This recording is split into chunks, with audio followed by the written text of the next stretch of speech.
Hi, everybody, and welcome. It is February 7th, 2024. This is level 2, lesson 2. So I actually did this semester 2 level 1 lessons in a row, 2 weeks in a row. And then last week I did advanced Merkaba. And then this week I'm doing advanced ascended mastery and an advanced comprehension of what is this shape and how does this relate to your journey as consciousness being refined. But before I do that, I was going over the recording from last week, and I realized that I had omitted something important. So this is follow-up from what I didn't explicitly describe enough last week because it's important stuff, and I want to make sure that you have what I jokingly call the real strudel recipe. Like, I'm not going to leave out ingredients so that you are then limited in some way. So rewinding a little bit, recap of last week was all about an advanced comprehension of what the Merkaba is. The Merkaba is the star tetrahedron shape. I'm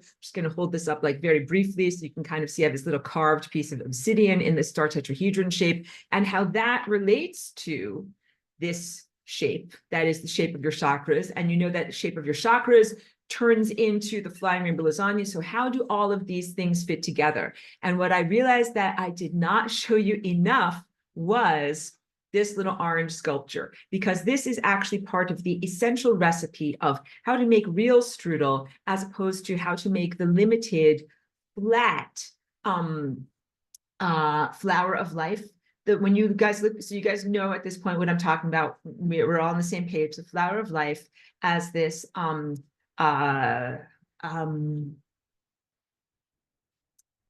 arrangement of various concentric circles that make a particular pattern. And what's limited about it is that you're only looking at the flat plane, that there's actually a larger superstructure that sticks up above the flat plane and below the flat plane. So what is limited in that quote unquote strudel recipe is that you don't have the full multi-dimensional teaching. And my conception of what is going on with that is that, there is a consciousness suppression network, a power structure that does not want you, like the quote unquote lowly peasants, to be able to receive information from your pineal gland, from highest dimensional truthfulness, from your own insight, from your connection to God, and that there are some limitations that have been placed on your knowledge, on your ability to see and know and think and receive information. So that's apt, that's truthful. And then when information begins to become more readily available, it's like, well, the cat is out of the bag. Like, what are we going to do about this? The control structure thinks like, okay, I'll give them the limited version or the expurgated version or the distorted version. And then sometimes people look at that and then they're so averse and so allergic to the partial information that has been presented to them, they then reject the whole entire thing and throw the whole thing out the window. So I'm here to tell you, don't throw the whole thing out the window. Merkaba is very, very effective in what we are doing in our spiritual attainment and being a galactic citizen, like being a responsible, interactive, conscious participant in reality. And also the flower of life is a very beautiful and accurate truth when you know the thing that I am now about to teach and share with you. So first, I want you to look at this shape, which is the shape of two interpenetrating chakras or donut shapes or toroidal energy fields at 90-degree angles. You've got one that's going like this, and you've got one that's going like this. And I hope you can kind of see, without me bouncing too much on my treadmill here, you've got these lobe shapes. So here's one, it's almost shaped like a football or like an eyeball, 1, 2, 3, 4. And that's a cross section, and you're looking at it, in your flat screen, but there's actually 8. Like if I turn this to the side, maybe it's easier for you to be able to see, but there's actually 8. So you see 4 in the front, and then you know that there are 4 in the back. So I created this, I call it like a silly sculpture, not so down on myself, but it's just like not the most perfect sculpture I've ever made in my life. And it's made out of like a child's Play-Doh. Like it's not made out of fancy materials at all. But I made this many, many years ago in order to exemplify this is the negative shape that fits inside of here. So in art school, we talk about the negative space and the positive space. The positive space defines the negative space. The negative space is not bad, wrong, or evil in any way. It is the receptive space. So in a coffee cup, the positive space is the ceramics and the negative space is the place where your coffee actually goes inside of the cup, all right? So think of this as the ceramic of your coffee cup defining an area and then there's a negative space within that area, a receptiveness. This is the coffee that goes in the coffee cup. This is what the shape of that is like. And you can see that it has 4 lobes, 1, 2, 3, 4. But that's not the end of it, because when you look at what I'm holding on to, I'm holding on to half of this sculpture. So what do you see back here? There's actually 4 more, exactly the same, 1, 2, 3, 4. So you actually have 8 of these. And if I hold this up to your screen in exactly the right way, and it's a little bit challenging, so let me fiddle with this, frustratingly fiddle with this a little bit, and then grab my pointer. All right, that's pretty good. Let's see if we can fix this a little bit better. Oh, that looks pretty good. Let's count. Let's count the spokes of this shape. 1, 2, 3, 4, 5, 6. And then you can see there's one that points outward towards the camera and is foreshortened. And if I turn this to the side, there's one that I'm holding on to back here, 7 and 8. 7 and 8. So these 6 radial spokes are actually an artifact of what happens if you use monocular vision, which is what the camera is on my screen. I have one camera that I'm pointing at right up there, and it gives the same type of flattening effect as monocular vision, which is, so usually we have binocular vision. Most people have 2 eyes, and through the minute differences between the left eye and the right eye, we are able to determine and calculate a sense of depth and form in the world that we experience. And when you squint one eye or cover one eye and look at a sculpture, you experience this flattening effect. Or if you take a picture with a camera or use a camera on the videos that we use all the time now, it's a flattening effect. So in that sense, the camera itself is doing the organization or interpretation of the raw data of reality into a flat arrangement, all right? So all of that in order to say the limitations that have been placed on your comprehension of what flower of life is through the omission of this dimension sticking out the flat plane and this dimension that sticks under the flat plane. It gives you this information, the radial spokes. Oh, sorry, I just held this in the wrong way. The radial spokes around the edge, but not the other parts that stick up into other dimensions. So it would be like if I only described to you the area where my hand is, this is the flat plane, but not anything that is sticking up into this dimension or into this dimension. Hold on one moment here. So I recognized in going over my work and my presentation from last week that I hadn't told you enough about that this year. I've done that in other semesters. I was like, oh, I didn't tell you enough about that. So what you're trying to, and how, wait. How does all of this relate to Merkaba and what you're doing with that particular shape? Because this orange sculpture relates to the part of your body that is comprised of 60-degree angles, that is comprised of your cellular perfection, the cell membranes, the overlapping cell membranes of your body that fit together to create these perfect arrangements that are hexagonal and 6-sided.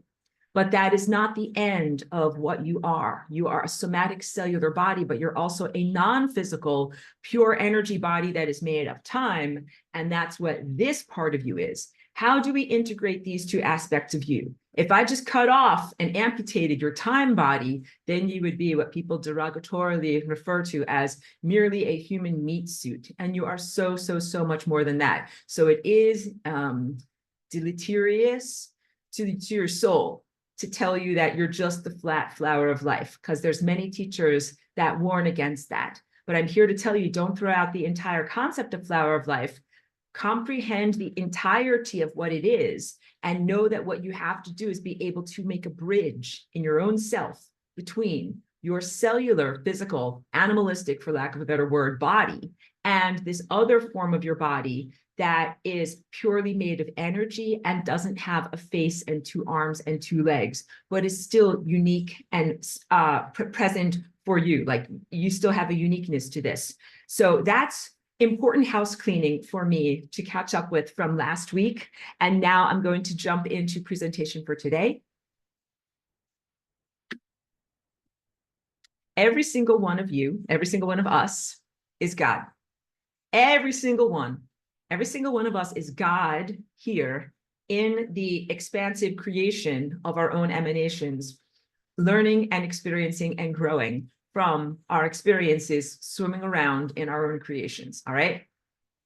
This point that is here at the center of this sculpture could be considered God, it could also be called the source, also the destination for all consciousness, all possibilities, and all probabilities. Now I want to begin. So this is advanced teaching, and I know sometimes it comes in the linear presentations that I do before I do the beginning teachings, but don't worry, just let it all wash over you. At this point, I don't make even a distinction between the advanced and the beginner teachings. I want to dive deep on what this shape is as a refinery of time and how that relates to your journey of becoming an ascended master. How do I define ascended mastery? What is it? Because in our anthropomorphic world, it is often defined as a person who has achieved a maximum amount of goodness, like goodness, righteousness, holiness, spiritual growth, spiritual attainment. It is all of those things. It is more accurately a person who has refined their personality characteristics and their definition of self to the point where they only contain the most coherent thought waves that are in perfect alignment with the divine mind, with divine intelligence. And becoming an ascended master does not necessarily mean that you instantaneously poof out of existence. Like, I remember that I'm God. And then all of a sudden, like, kapow, you're gone. And, it's like, see you suckers. And I joke about that. And please forgive me we have wonderful people joining our class now and probably in the next couple of weeks who might not be native English speakers. And so I always just use a lot of, colloquialisms and slang. Please forgive me if it's confusing to you at all, but I try to jazz things up a little bit. So if I say poof out of existence, I hope you are comprehending what I'm talking about. Some wonderful people have been tuning in from Germany, and I got a little bit of feedback that sometimes people were not comprehending everything I'm talking about. So I'm definitely trying to get these complex concepts across and never to confuse. So many apologies on me for my lighthearted and loose use of language, all right? But you do not immediately exit existence when you achieve divine perfection. Far from it.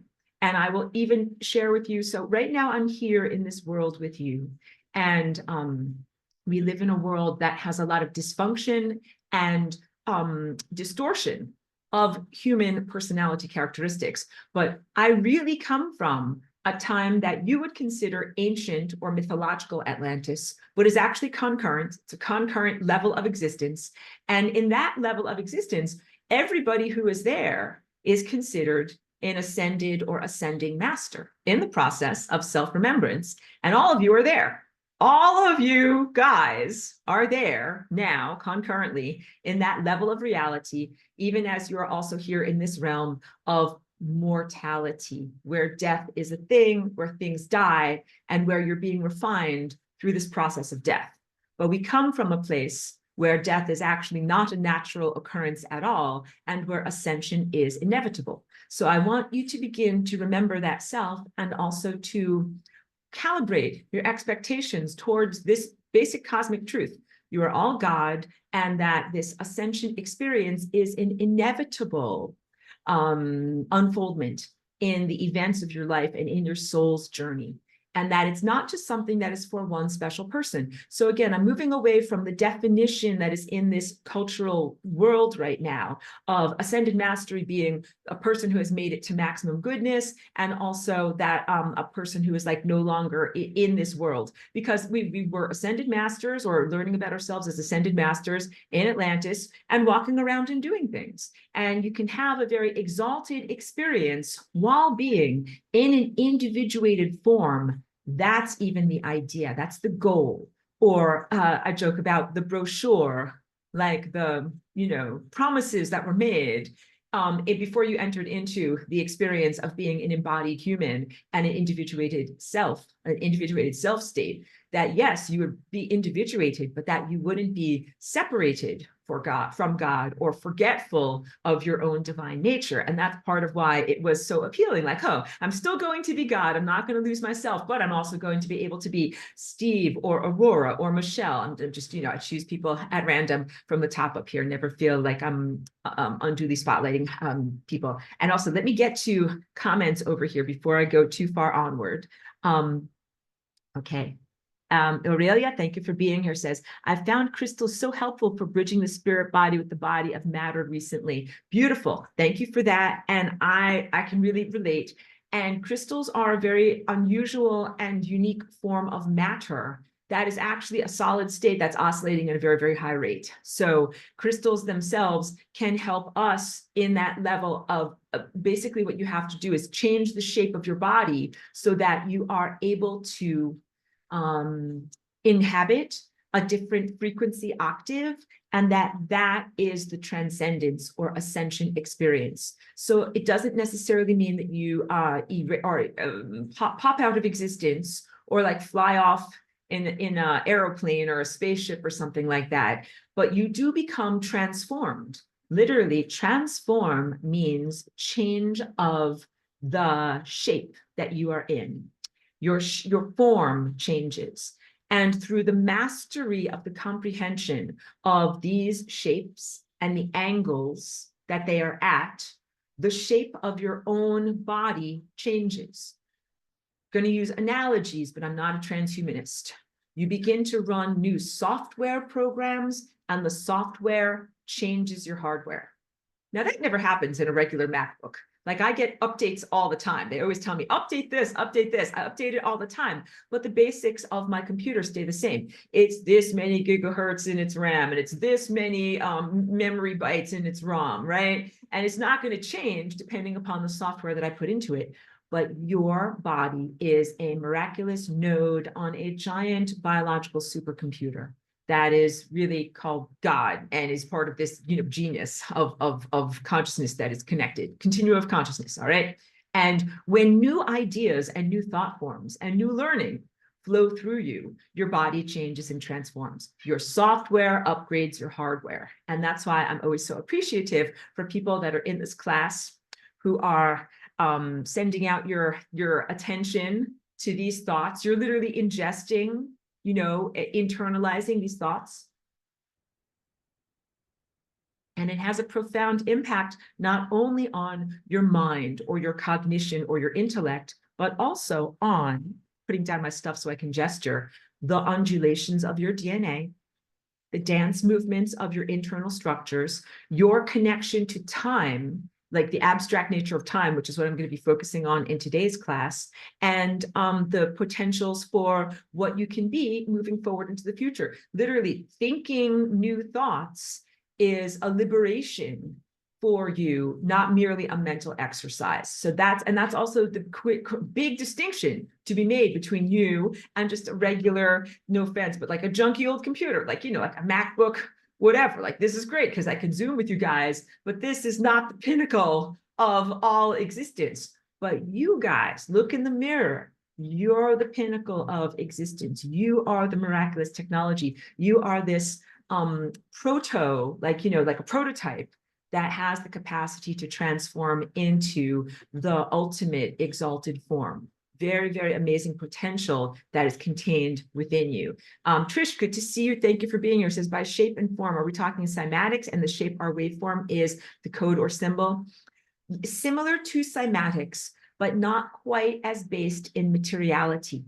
So cymatics is the recognition that dust or other small particles can be formed in the presence of waves, and waves have, a peak and a trough. Here's the peak coming up, and here's the trough going down. And depending upon how the waves interfere and create interference patterns of amplification, that is how you get these complex patterns. So pictures worth 1,000 of my flapping, moving mouth parts. Here's how we comprehend. Wait, let me just change this view over here, get the annotation. Just give me a pen. Just give me a pen. Give me a pen. Good. Let's draw it in red. Okay, good. Here is a waveform. This is called a sine wave. There's a peak that goes up like that, and then a trough that goes down like that.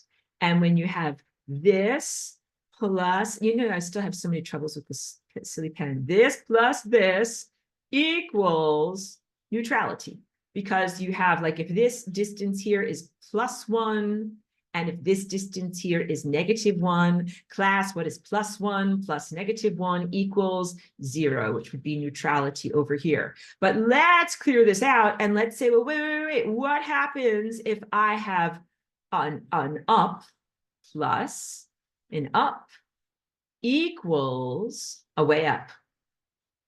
And that is called amplification. Amplification means that you will have the same wavelength. Let's get a different color here. This is your wavelength. This wavelength and this wavelength are the same, stay the same. But what changes is your height, which is the loudness of the wave. Your amplification happens when this loudness and this loudness add together, and you get a way up. You get a big loudness. So when you combine together many, many, many waves in a complex three-dimensional waveform, like here I've got those waves, and then I've got those waves, and I've got those waves, and I've got those waves. And there are places where you'll have, let's get the same color, amplification. Boop. Two waves are coherent, and they are sticking together, and they are adding up to a higher volume in that area. And then over here, what you've got is cancellation waves. Well, actually, no, there you would have a crossing point of nullification. I'm sorry, I didn't say it quite correctly here. You have some that are amplified into a louder state of existence. You have some that are canceled out into a state of nullification or a zero. And that there's a complex, let me go add my whiteboard. So we have a question. I want to make sure. There we go. So JL, thank you. Please unmute or ask your question in the chat. Thank you so much for raising your hand. Oh, it's Rainbow Body. Hi, how you doing? So there you go. If you'd like to unmute and ask your question. Or put it in the chat, either way is fine. So that interference patterns are the complex interference. Sorry, I'm just having technical difficulties. It's nice to wave, but I didn't mean to raise my hand. Oh, well then, thank you. Thank you for being with us in class. Thank you so much. And we appreciate you. Okay. Happy. Okay, good. Bye. So cymatics, you can see evidences of this when you have like a finely powdered sand on top of a flat plate, and you vibrate that plate, and the vibrations make pictures in the sand. So it's just a little bit too direct and materialistic to say, like my physical body exists because there's like sound waves that are happening, and they jiggle my juices. They jiggle my juices into the correct shape that I'm supposed to be in. Don't fall into the pitfall of identifying too much with materialism. It is your abstract waves that are fitting together and organizing your presence, including your presence in time. So we're not talking about any type of wave right now that is measurable according to Earth's surface objective materialist science equipment. We're talking about an abstraction that is the abstraction of time and consciousness, possibility and probability. Those are the waves that organize your physical presence and help to sustain your physical presence, not merely sound waves or compression waves or something that is visible to your biological eyesight, all right? But in concept, it works in the sense that you have light waves that are, you have a waveform that achieves coherence, and that affects the organizational state of matter. So there are positive things that happen when your body is exposed to sound, like sound baths, Tibetan singing bowls, and all sorts of good stuff like that. Literally the encapsulations of your cell membranes become more perfectly spherical. Your red blood cells become more perfectly toroidal. It has tons of positive biological effects, but that is not the ultimate or the pinnacle of the types of waves that you're trying to organize. You have to go beyond the organizational state of the body. And this is also referencing last week's stuff about advanced Merkaba. It is a flip of perception. So far beyond, because otherwise what I could do is I could do like this. I'm going to build a centrifugation ray or sound bath or something like that. I'm going to make sure that it has perfect waveforms. And then I'm going to hit someone with my, like, a centrifugation ray. Like, I'm imagining, like, I'm spraying it all over you or whatever. And that you would be jiggled into a perfect state of perfection. And then you'd be like, great, I'm going to send a master now. I feel great. I was like, no, I'm sorry, but it doesn't work that way. All right. Because a la my teaching from last week, the jump between a star tetrahedron and an octahedron, oh, that's my other thing I didn't get past. I didn't do all of my fully house cleaning. Go to this, is a leap of perception. No, this is what I did. So I also did this for you guys. I hope you can see this now. I've got a picture of this crystal because the lighting situation was so challenging last week that I couldn't properly show you how the, let's draw this for you with hopefully some ease in using my pen over here. Boom, boom, boom. You can see that, those triangle faces there, but you can see this, oh, this is good, this, and then this, very easy to see in the way that I photographed this crystal. So that is the leap from the star tetrahedron to the octahedron. And it is a leap of consciousness and a leap of perception, not a rearrangement of the physical molecules of the crystal or amputation or an addition of the shape of the polygon. It is 100% in you, within you, in your viewpoint, to be able to make that transition from the state of reality structure that you are within into the state of reality structure that you would like to go into. And I think I made it pretty clear from last week, but I want to say it again. The Merkaba as a vehicle, when I talk about flight, we are talking about an interdimensional flight, a flight from one reality structure to another reality structure, not from point A to point B. So one would not hop in their Merkaba in order to fly like from New York to California or from California to China, or from Earth to the moon, or from Earth to Saturn, or from one star physically to another star. It is not for a linear form of travel. It is for an interdimensional form of travel. And the way that you do that travel is with your perception. And I showed you that optical illusion last week. That is, when you look at it one way, a woman's face and profile. When you look at it another way, an old babushka woman. And that it's the same drawing, but it has to do how you interpret that reality. That's the big takeaway from that. So these leaps into higher dimensional states are leaps of perception. The reason why I can't just build an centrifugation ray and make everybody an instant ascended master is because you have to transform using your perception.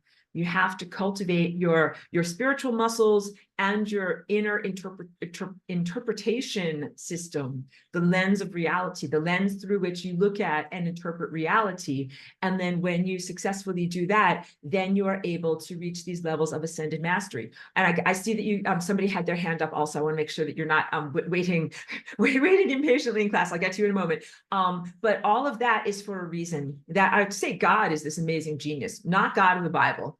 Real overarching God that is really the author of this whole entire existence, amazing genius, and intentionally has created some of these processes as self-cultivation processes. This is a refinery. So today what I'm talking about is the process of ascended mastery and refinery of consciousness, and even how death is a part of that, or the potentials for death is a part of that, but that happens for a reason. That as you are going through this refinement process, you gain certain critical infrastructure, the structure of your soul, the integument and the posture of your being that will serve you very, very well when it is time for you to go on to your next experience, which is the place that you're able to transcend into out of this less organized state into a more organized state. So I'll turn on my piano. This might sound crazy because I've got crazy music settings, but you're going up the octaves in terms of consciousness. You are going, as you ascend, you are entering into a higher octave. So in the piano, here, let's see if we can hear this. Turn on my musical settings.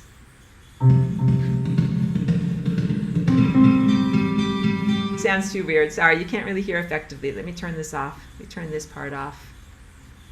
Hold on. Now I have challenges. Just have to find this thing to turn it off.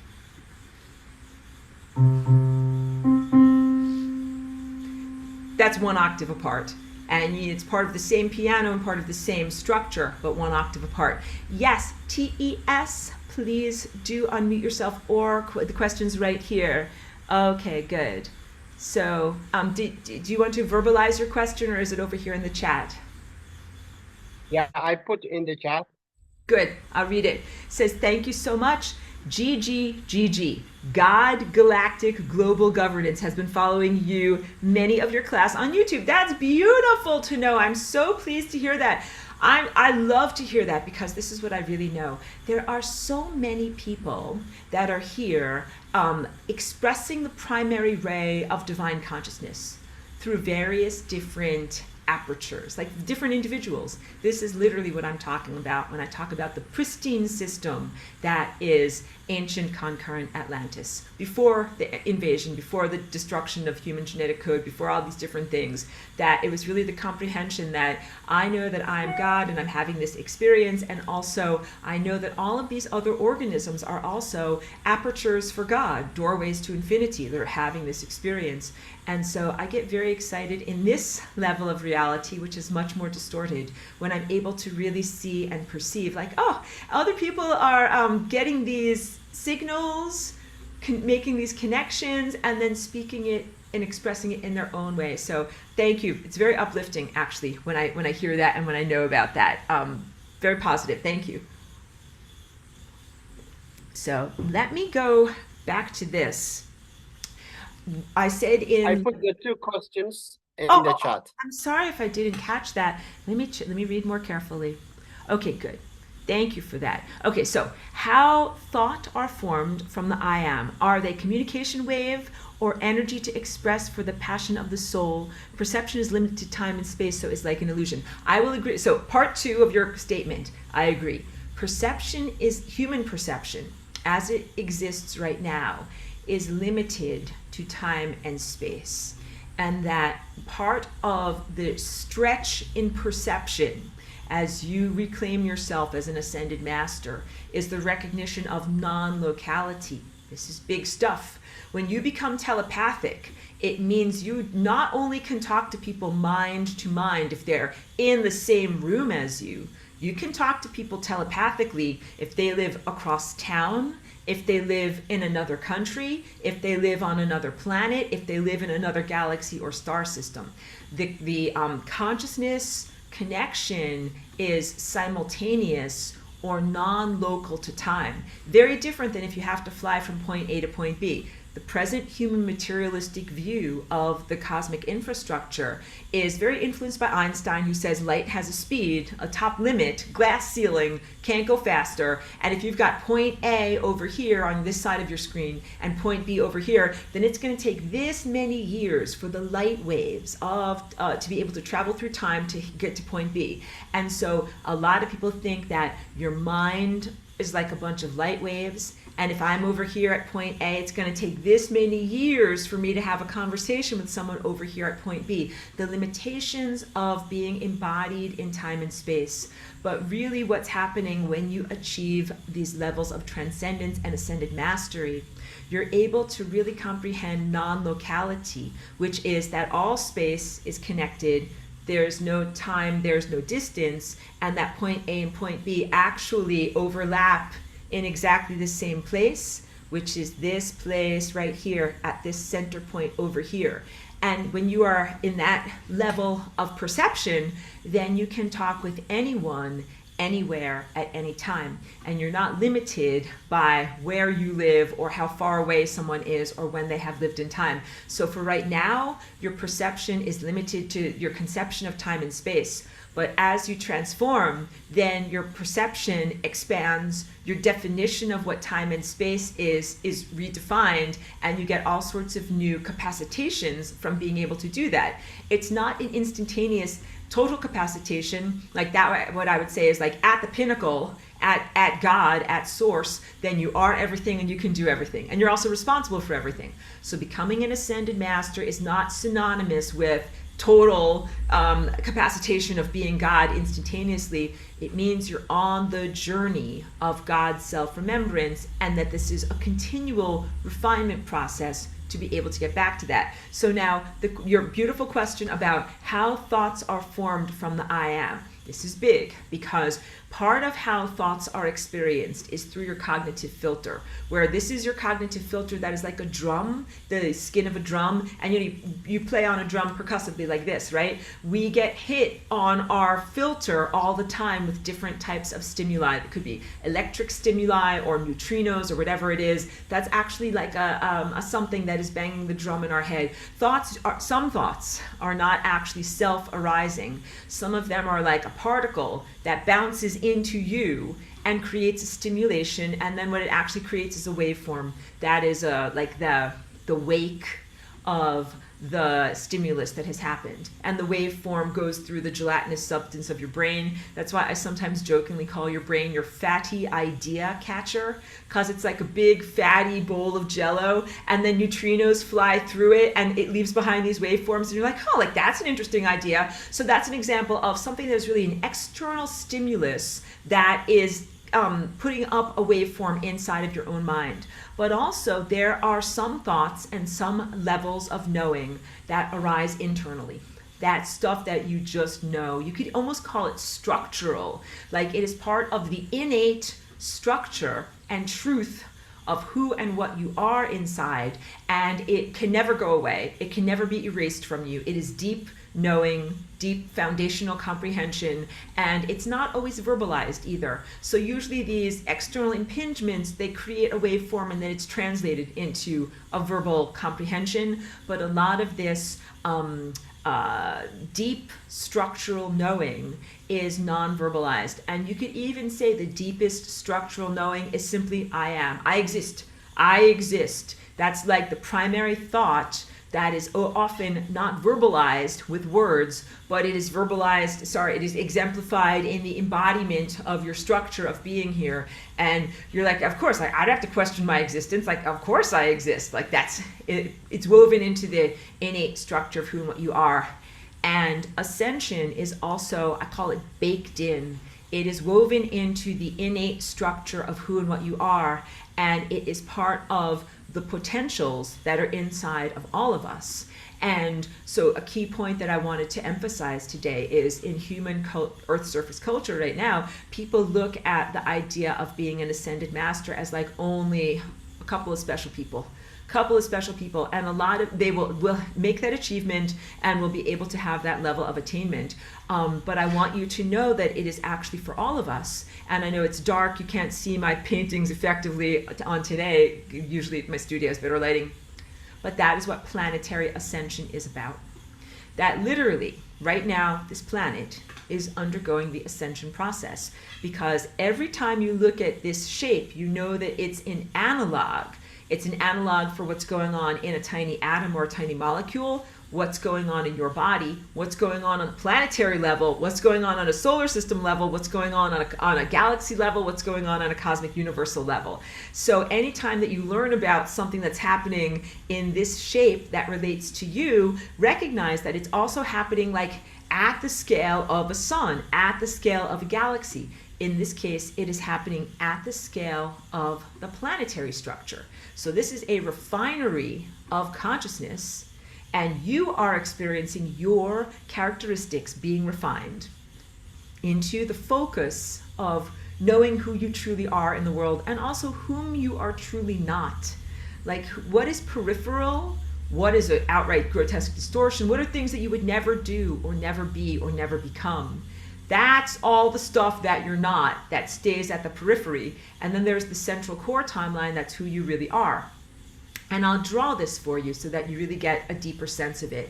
But for now, verbally comprehend that your planet is going through that structure too. Your whole planet and all of the entire organisms that are here are all going through the structure of learning who you are and learning who or what you are not. So you know what? The Earth is not like an incinerated, nuclear winter, uninhabitable hellhole. It's not that.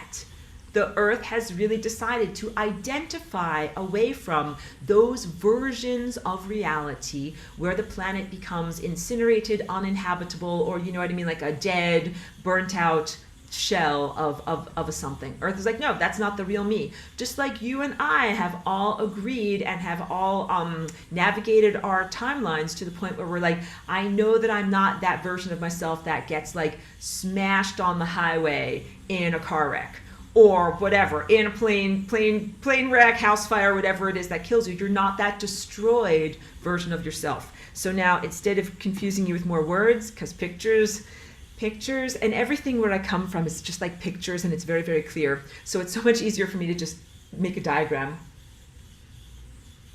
Even though I always complain about how difficult this digital pen is. But let's do it, guys. I'm feeling energized.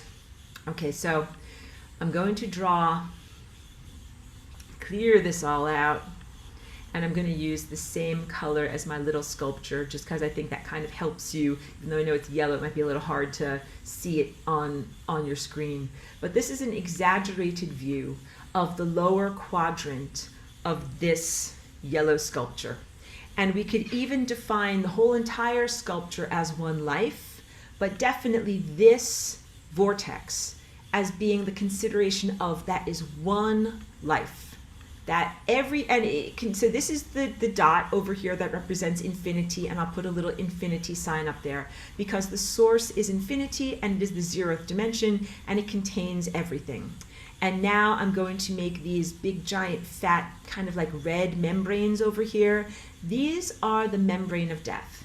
And you recognize that the membrane of death in my diagram there is only an arc of an incomplete circle.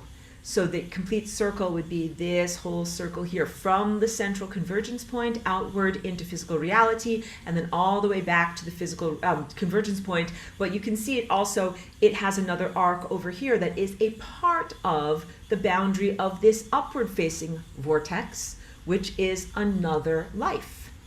And that these lives are actually created from the vector, from the impulse of all of these different places pointing inward. So you actually have 4. If I make a dot here, wait, let's choose a better color.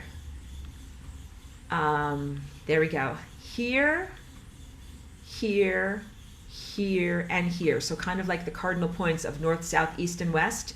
Each one of these is the source, and each one of these vectors or travels in the impulse direction towards this central convergence point, which is also the source.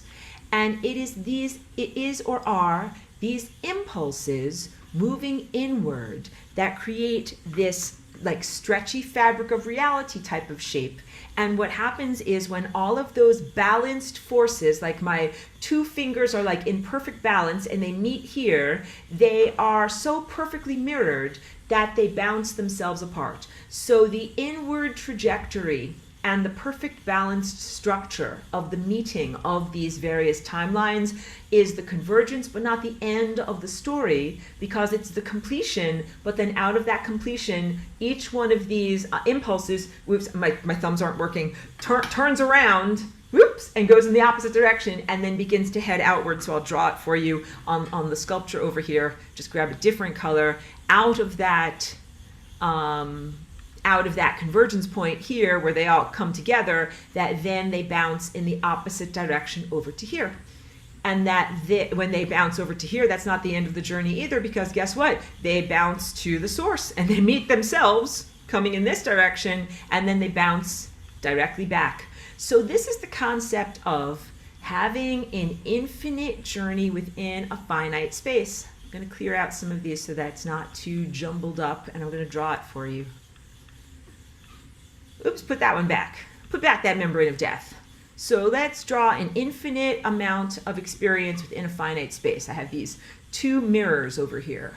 And then I'm able to bounce a signal in this direction, but it hits the mirror, and then it bounces right back over to here.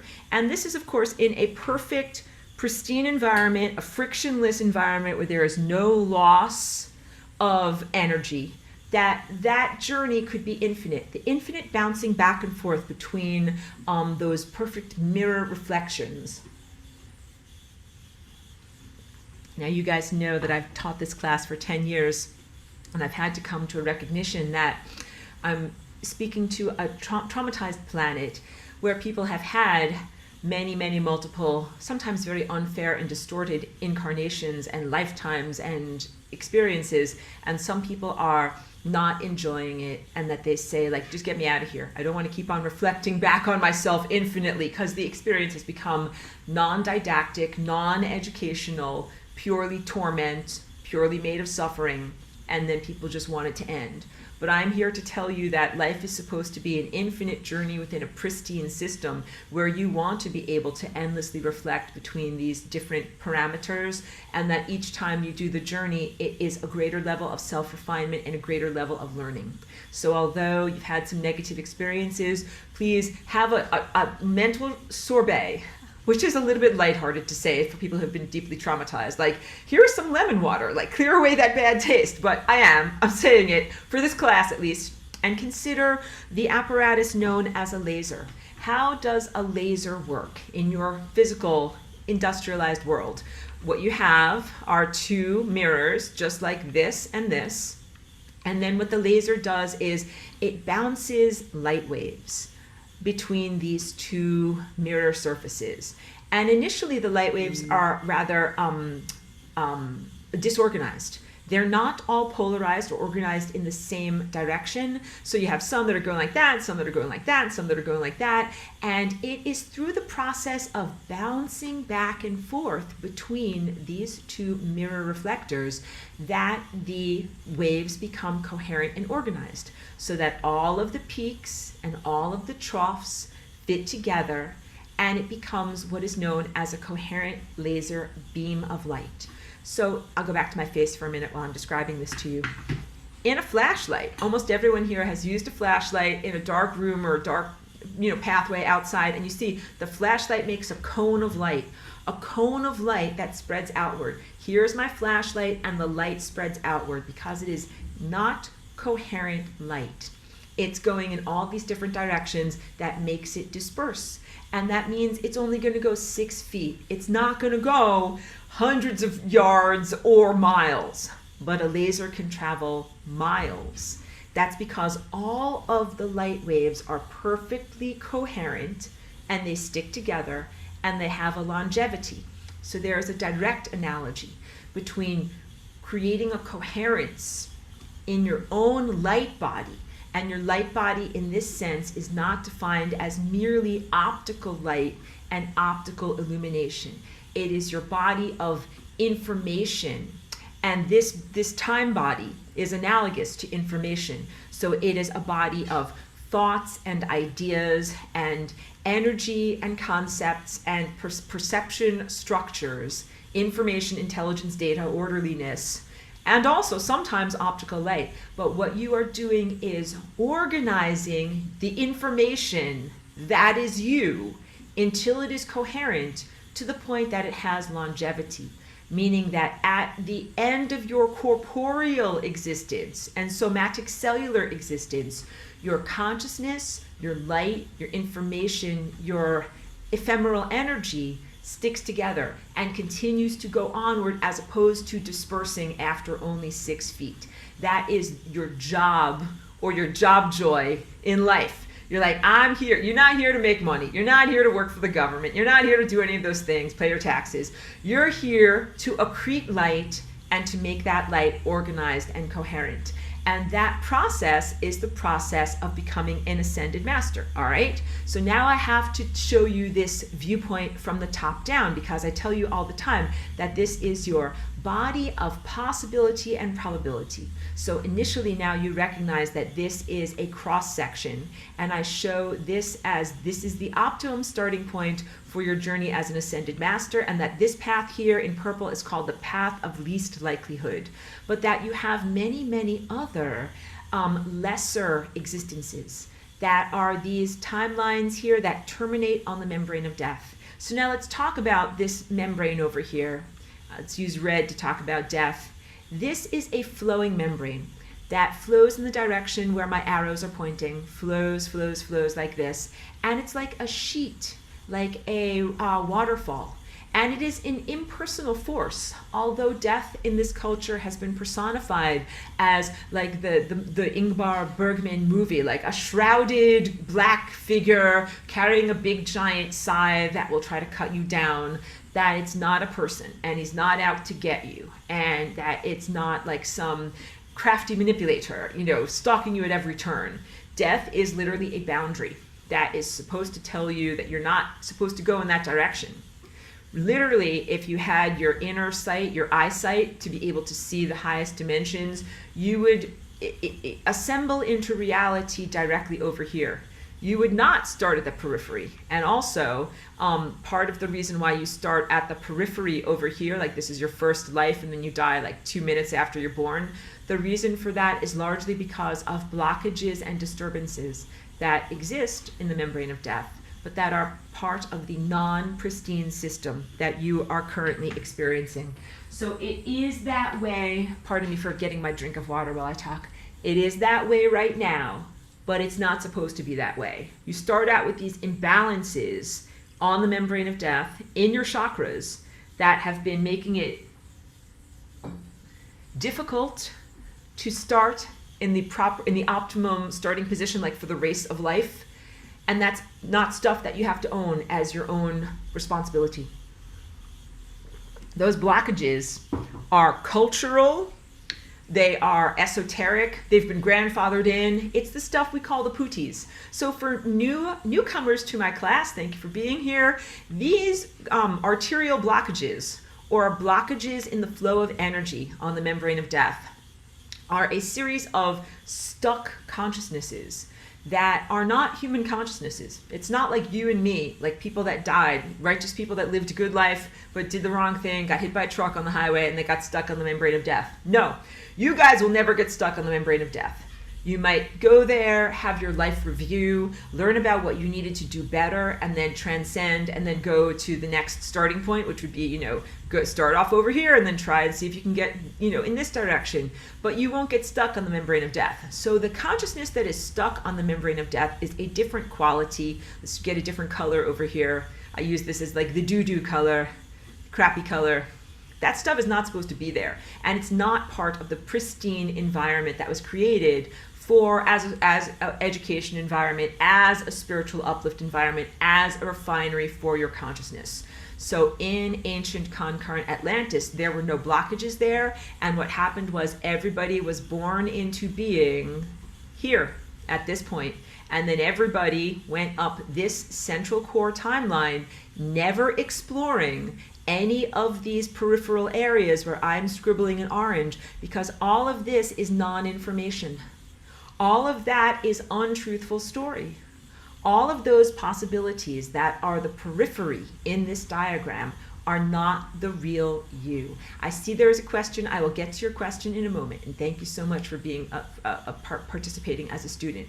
I'm drawing this now as a top-down view, okay? So that vortex is actually shaped like a circle. That's my very poorly drawn circle. And then here is the source at the center of the circle. And this is analogous to like an old-fashioned analog record. The type of record that has like Led Zeppelin on it or whatever, Janis Joplin. And how does an old-fashioned record work? Let me grab a color. It starts with the needle on the record all the way out here at the periphery, and then it swirls around and around and around. Then the next song, it's one big giant long groove. It's very groovy, man, and then it ends at the center. And that is actually very, very similar to the journey of your consciousness, of your awareness, as you are exploring how to navigate this field of potentials. And I say that this is also, it's a probability field, because now I am making many, many, many orange dots in the area where I scribbled in orange. I hope you can kind of distinguish these colors on your screen. But every single orange dot that I'm making where I'm scribbling in orange, those are all potential lives that did not lead you to your greatness, to the realization and recognition of your greatness, to this destination, reconnection with the source, remembering that you're God. some of those lives are a huge distortion of who you are in terms of your personality characteristics and your ego.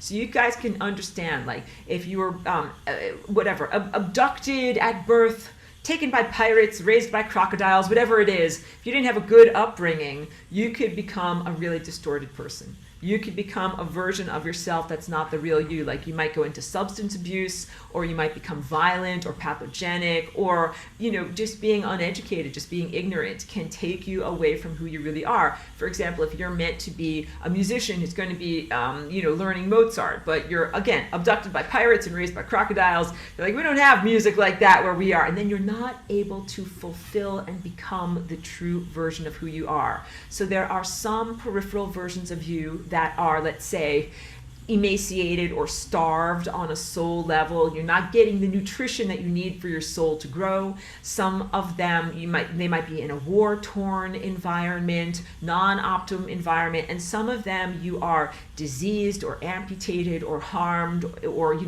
physically harmed in some way, like you get hit by a truck on the highway. But none of those represents the true story that is you, and the true characteristics that are you. And the idea is that in a pristine free will world, you are continually, let me go back to the cross section here, moving your, the angle at which you are experiencing this from a diagonal, like here's an extreme diagonal over on the periphery, to slightly less of a diagonal, until you're a less of a diagonal, until finally you're in alignment with the right parallel, but not quite there, until you're finally in the right direction. So with this sculpture, what that looks like in a third dimensional representation is, this is that central core timeline, the path of least likelihood. This is what you want to be experiencing, but you start off at this angle, and there's like a wobble. There's a wobble from the out of balance nature that, as you go through these various incarnations, you continually refine until your chakra becomes shaped like this. And each incarnation in your life contains a death. And each one of those deaths ends on the membrane of death, and you have died an uncountable number of times already. Whatever decade you're in, if you're in your 30s or 40s, you've died an uncountable number of times. And then what happens on the membrane of death is you get a life review. I joke about the cosmic clipboard, the cosmic math teacher that's like, this is the clipboard of your life. And these are all the red X's that show where you did not do your homework correctly, which is why you ended up on the membrane of death, as opposed to where you are supposed to be, journeying eternally, bouncing back and forth between these mirrors in reality structure. And then almost everyone who is a good person, a good soul, a good embodied person, when you find out about the things that you've done wrong, this is life review, you instantaneously are like, wow, I wish I could do it again, knowing that I wish I could go back to the beginning and do it all again. And that is what happens. Your genetic sweater is unknit. Your potentials for consciousness reassemble back at the beginning of the starting line, and you begin the journey again to try to go through the same field of possibilities, but making better choices. And it's a probabilistic adventure as well, because there's only one path of least likelihood, but billions and billions and billions of distortions around it. So the likelihood of you as an arrow of consciousness exploring that bullseye, much, much, much more likely for you to explore areas of distortion than it is for you to make an exact bullseye right into the middle of where you're supposed to be. And so the old-fashioned way of doing this, pre-lasagna, is just to hit every wrong note on the piano. Is this the right note? No. How about this one? No, no, no, no. Going through every single one until finally you get to the right note. Hooray! That's the eternity note. Too bad I had to experience so much suffering and so many deaths in these other areas in order to be able to make certain that I explored the wrong equations, the wrong answers to this equation, until I finally made it to the correct answer of who I am as an ascended master achieving eternal life. That's pre-lasagna, and that is also post-catastrophe, post-flood, after they messed up human DNA. Because before human DNA, everybody could read the musical score of the cosmos.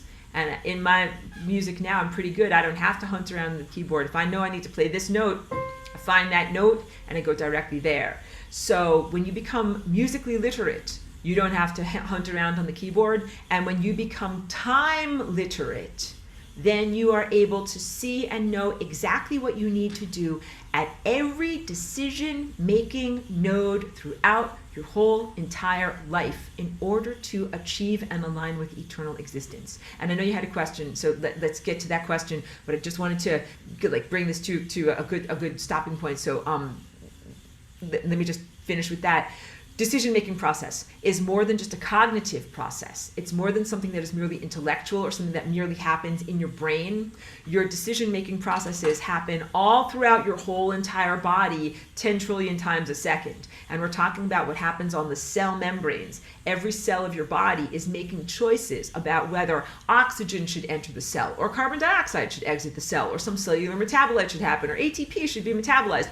Any of these things that are visible from human objective materialist science, and it represents a calculation on the node of the biological supercomputer. So I'm calculating right now. You know what I'm calculating? Like my lunch that I just ate and a cup of coffee that I just drank. And that is moving through my body as part of this calculative process that is so complex. It's way more complex than my human intellect. My human intellect thinks a thought like, you know, the sky is blue, water is wet. That's like slow and very, very not complex. But your bodies are miracles, and they are doing this, performing this very, very complex calculation structure that is literally what is determining if you're on a dead end timeline where you will die, or an eternal life timeline where you will continue to have existence. So I'm scrolling down to see. Oh, very nice test. Right, to raise the frequency within the density, we use anti-gravity like love to expand. Very nice. So yes, did I get to? I want to make sure. All right. So if you would like to unmute to say, or if it's over here, you're right. So they are EMI, electromagnetic interference, ego, mind, identity, fear, restriction. Yes, yes, yes. So the Pooties are pesky occupiers of the interstices. This is our little analogy. Hat tip to Pedro. Thank you for being here and for coming up with us. That he came up with that years and years ago, and it just really stuck. I like your description very much. Electromagnetic interference, because the things that are stuck on the membrane of death are not embodied.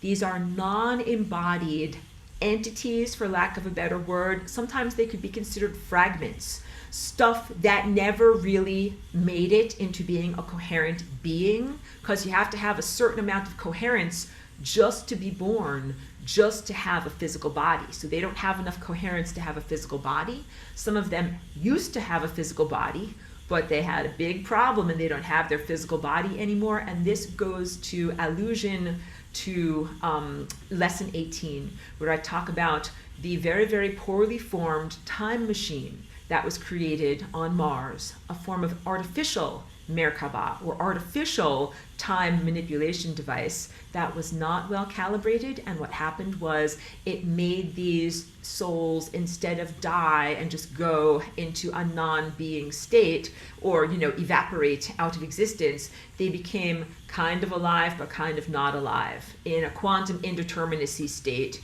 and smeared on the membrane of death and unresolved. That's why I tell you guys, like, you guys don't have to be afraid. If you die, if you got hit by a Mack truck tomorrow, you would have your life review, get resolved, and get back into the game. Because almost everybody, when you get your life review, they're like, oh, I should never have gotten into my car on that day. If only I'd known I'm getting hit by a truck, let me try again. And imagine that I'm the coach and I'm talking to you in the football. I'm like, okay, kid, get back in there. Put your helmet back on. Put your, you know, your playing clothes back on. Get back in there. And you have another try. And that's the idea, because almost everyone that I know, all of you are like beautiful souls that are in the process of self-experience. And that when you find out you did something wrong, you're like, oh, I made a mistake. I want to fix it. That is the natural impulse of an inherently good soul, all right? But then there are some of these consciousnesses or entities, or however we would define them, that are intentionally doing their math homework wrong. And that was mind-blowing to me. This is me, mind-blowing. I could never have imagined that, because you know why? We don't do that where I come from.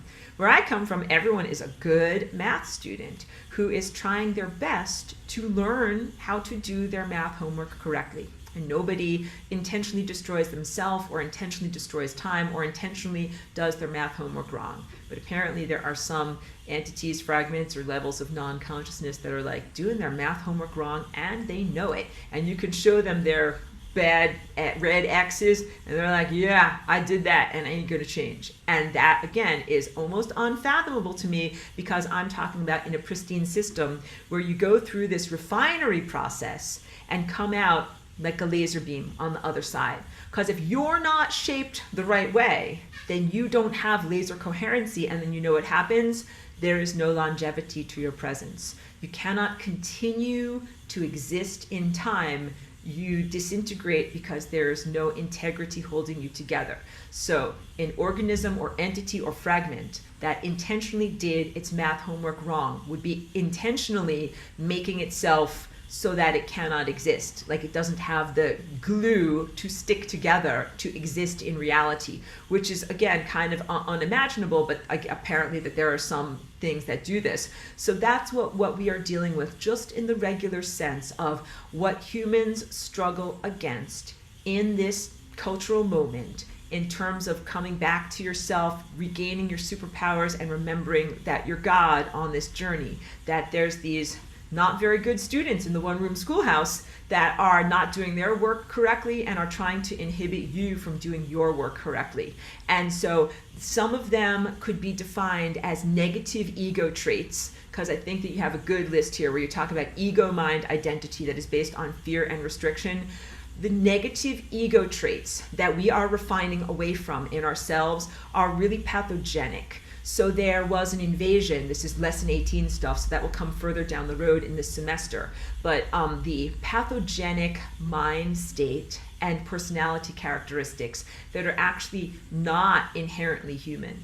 So I know you guys. I know what humans are supposed to be like.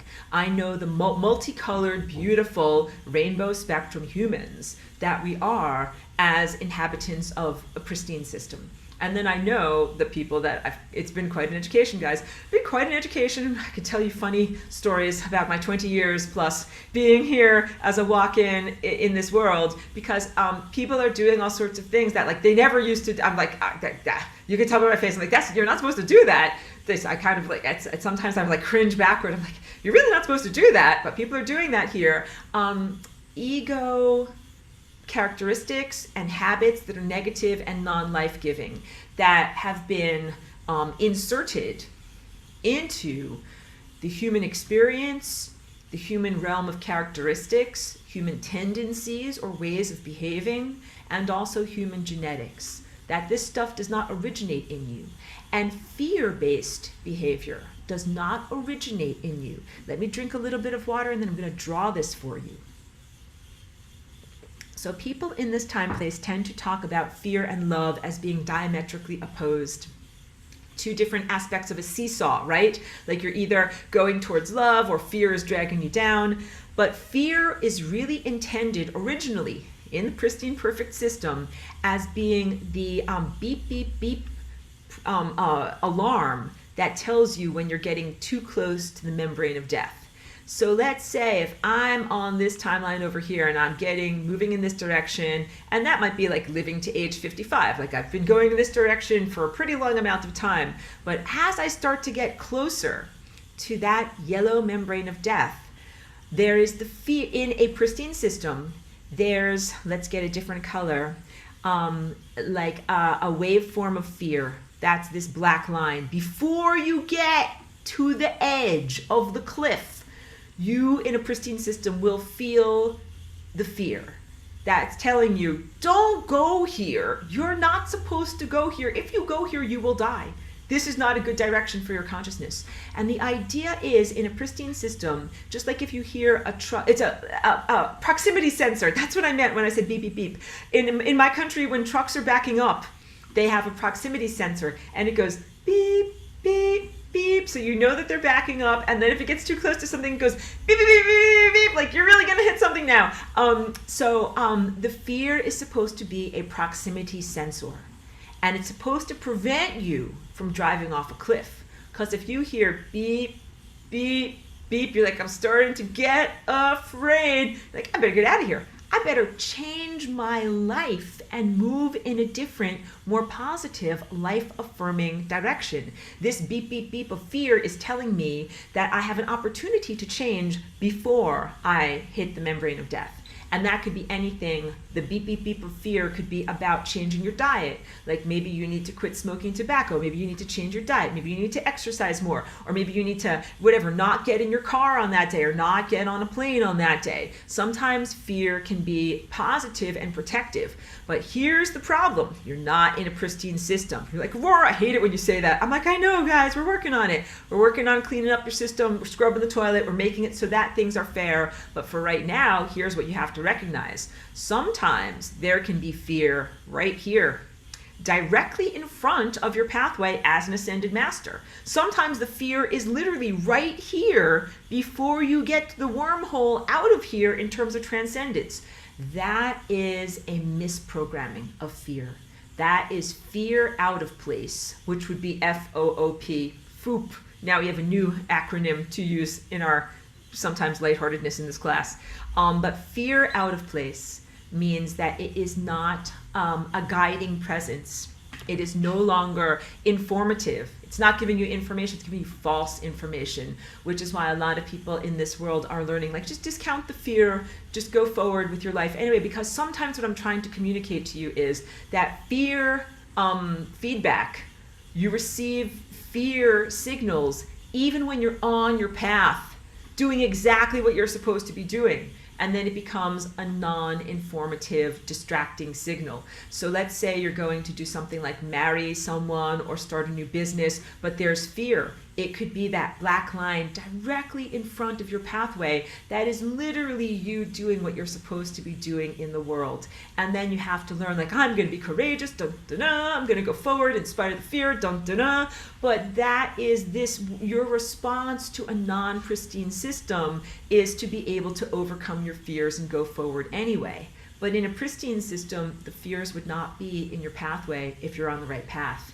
That's a really, really big thing. So what's happening is you're building all these muscles in this world to compensate for a life circumstance that you shouldn't have to compensate for. If things are calibrated perfectly, if you begin to feel fear, you're like, oh, that doesn't feel like, if you're gonna marry someone, you're like putting on your wedding dress and getting ready to walk down the aisle. And if you feel fear in a pristine system, you'd be like, get me out of here. I'm doing the wrong thing. I'm marrying the wrong guy. I can't do this. I can't go forward. But in this world that you're in, people often feel fear right before they're doing something that can be an amazing, positive thing. So you can't listen to the fear. And then you learn to simply move, muscle forward and go through it. But that is really not effective. Because, you know, it's like these things on trucks, they exist as safety mechanisms to keep people safe. What we're essentially learning is that the safety mechanism is not keeping us safe, and something is horribly miscalibrated here. And then at a certain point, hopefully you would be in a world where everything is properly calibrated and you don't, like, you know, you don't have to just discount things. I'm joking, like on the dashboard of your car, you know, if you have an old car, the check engine light comes on, but you know the engine is fine. But the light comes on all the time, but I know it's fine. I know it's fine. I don't have to go get my engine checked. It comes on all the time. I know it's fine because I have a jiggly wire in my car that does something similar. So, you know, like, what if you really have a problem and you really have to check the engine? Like, you're never going to do it because you're busy throwing those signals out the window because you're like, nope, it's just a malfunctioning wire. It's not really the real information. So this is actually part of why I do these classes, to inform you, help you, guide you, so that you know how to navigate in this world. It's very, very challenging because it's a distorted system where things are not as clear and explicit as they should be. So it's a lot easier in the non-distorted time of ancient concurrent Atlantis. There was a reason why you had a 100% success rate. Everybody ascended, nobody ever died. You know why? Part of it was because the fear apparatus was very functional. And you could tell at every moment whether you are in exact alignment with what you should and shouldn't be doing. So the process of becoming an ascended master and aligning with that path of least likelihood in some parts has to do with refining your definition of yourself, how you think of yourself, how you, what is the true you? Who is the true you? That's really the question of questions that you are here to explore. And the answer is a customized, unique answer for each of us, because who I truly am is slightly different than who you and you and you and you and you. You have all different unique DNA, unique life stories, unique soul trajectories. So you can't cheat off of another student in the one-room schoolhouse. You can't be like, I know who I am. Like, you're like, I'm that guy. Like, you're not that guy. That guy is that guy. You are you. And then you have to figure out who is the real you. And this is big. Who is the real you beyond the shape and appearance of your body? Because that's a big one. How people in your world treat you based upon what you look like. Whether you're a man, whether you're a woman, whether you have long hair, short hair, whether your face is horribly disfigured and you look like, Quasimodo, or whether you look like a Greek god. People treat you certain ways depending upon what you look like and your appearance, but that's not who you really are. And who are you in terms of how you interact with your world, how you interact with your community. Some people are defined by the projections of their community. So that would be like saying, my culture is this, and it tells me that I'm this, and I follow the footprints that I'm supposed to, according to what my culture says, like who I'm supposed to do. Maybe your culture says, like, you're a woman, you're supposed to, make scrambled eggs and you stay home and take care of your babies. And it's like, is that who you really are, or is that who your culture tells you that you are? Or any one of a number of things. I just chose like traditional female roles, but it could be anything. Like, I'm trying to get beyond this. Your culture is not universal. It is very much an outgrowth of the tendencies and distortions of your current time place. So it's not a 100% same answer for everyone, not even within the same time place. Like here on Earth's surface right now, you have divergent cultures.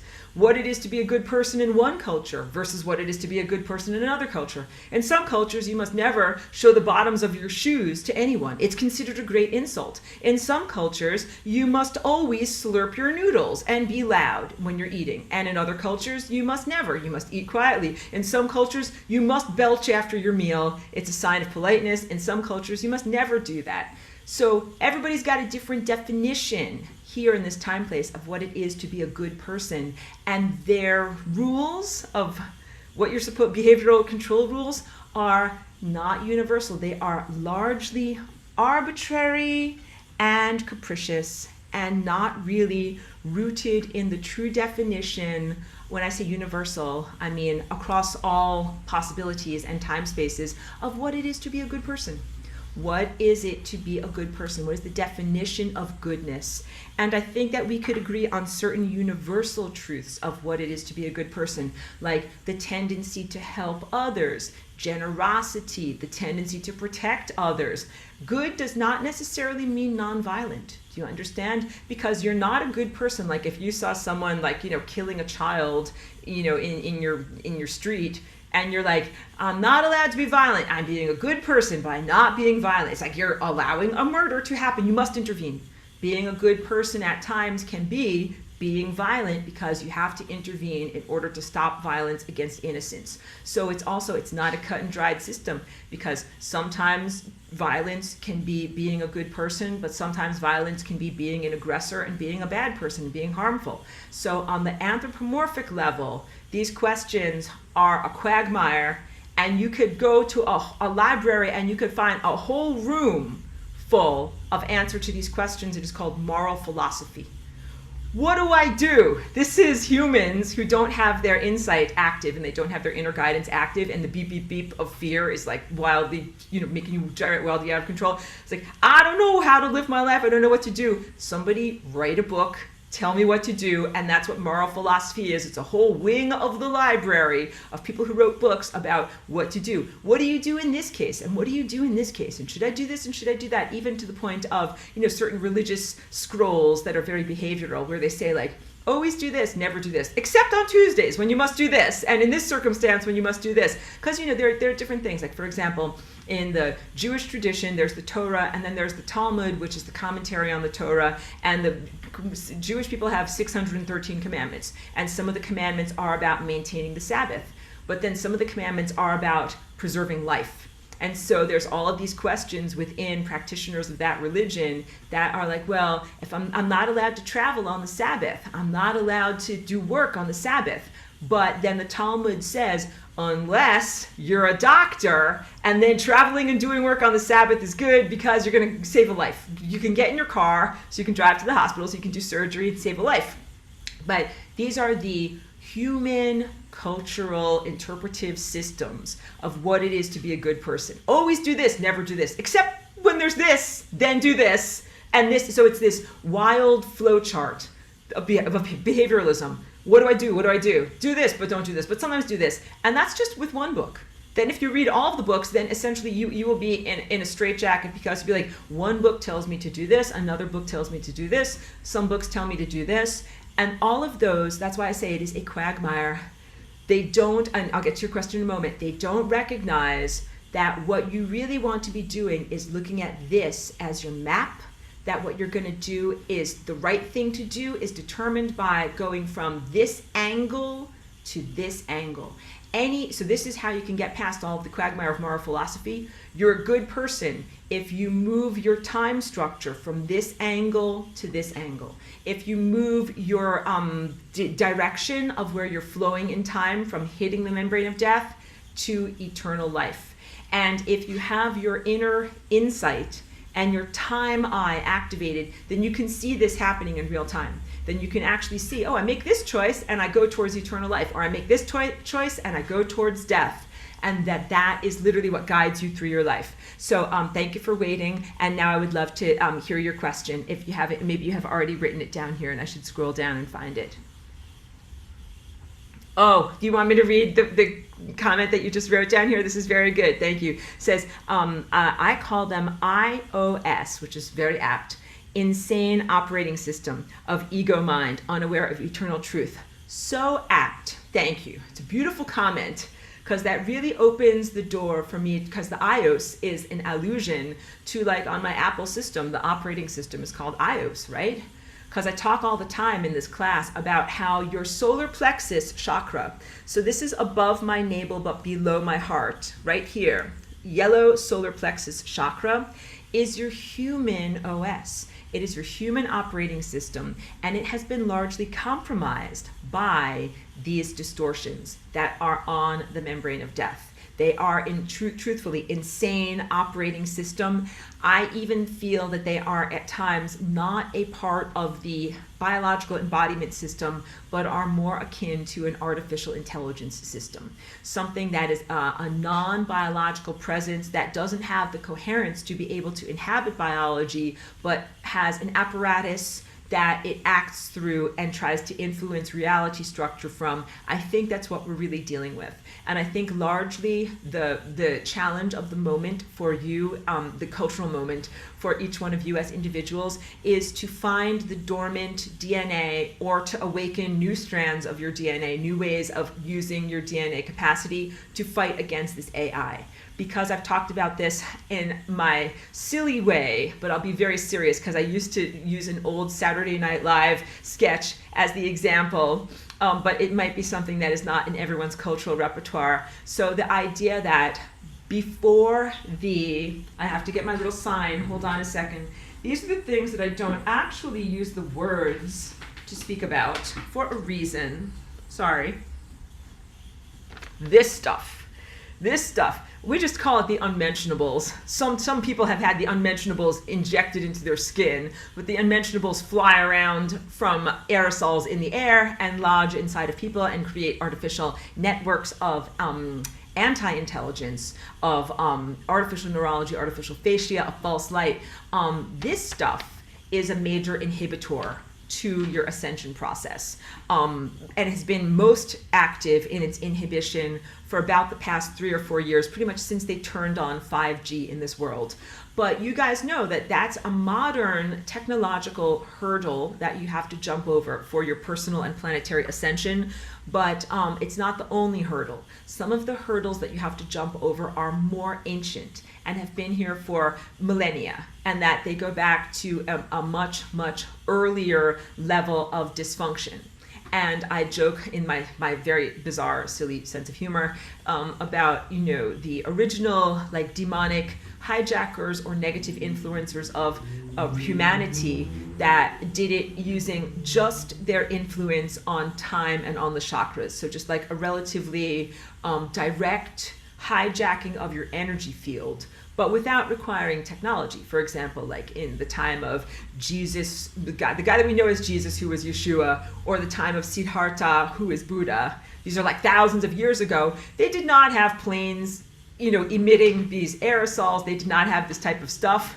And they had different journey and things that they were facing than we do. We faced the same challenges they faced, and at the same time, we also have to face these newer challenges. And it is my assertion that this cultural moment that you're in is about you and your body and your DNA figuring out the most effective way to fight against AI.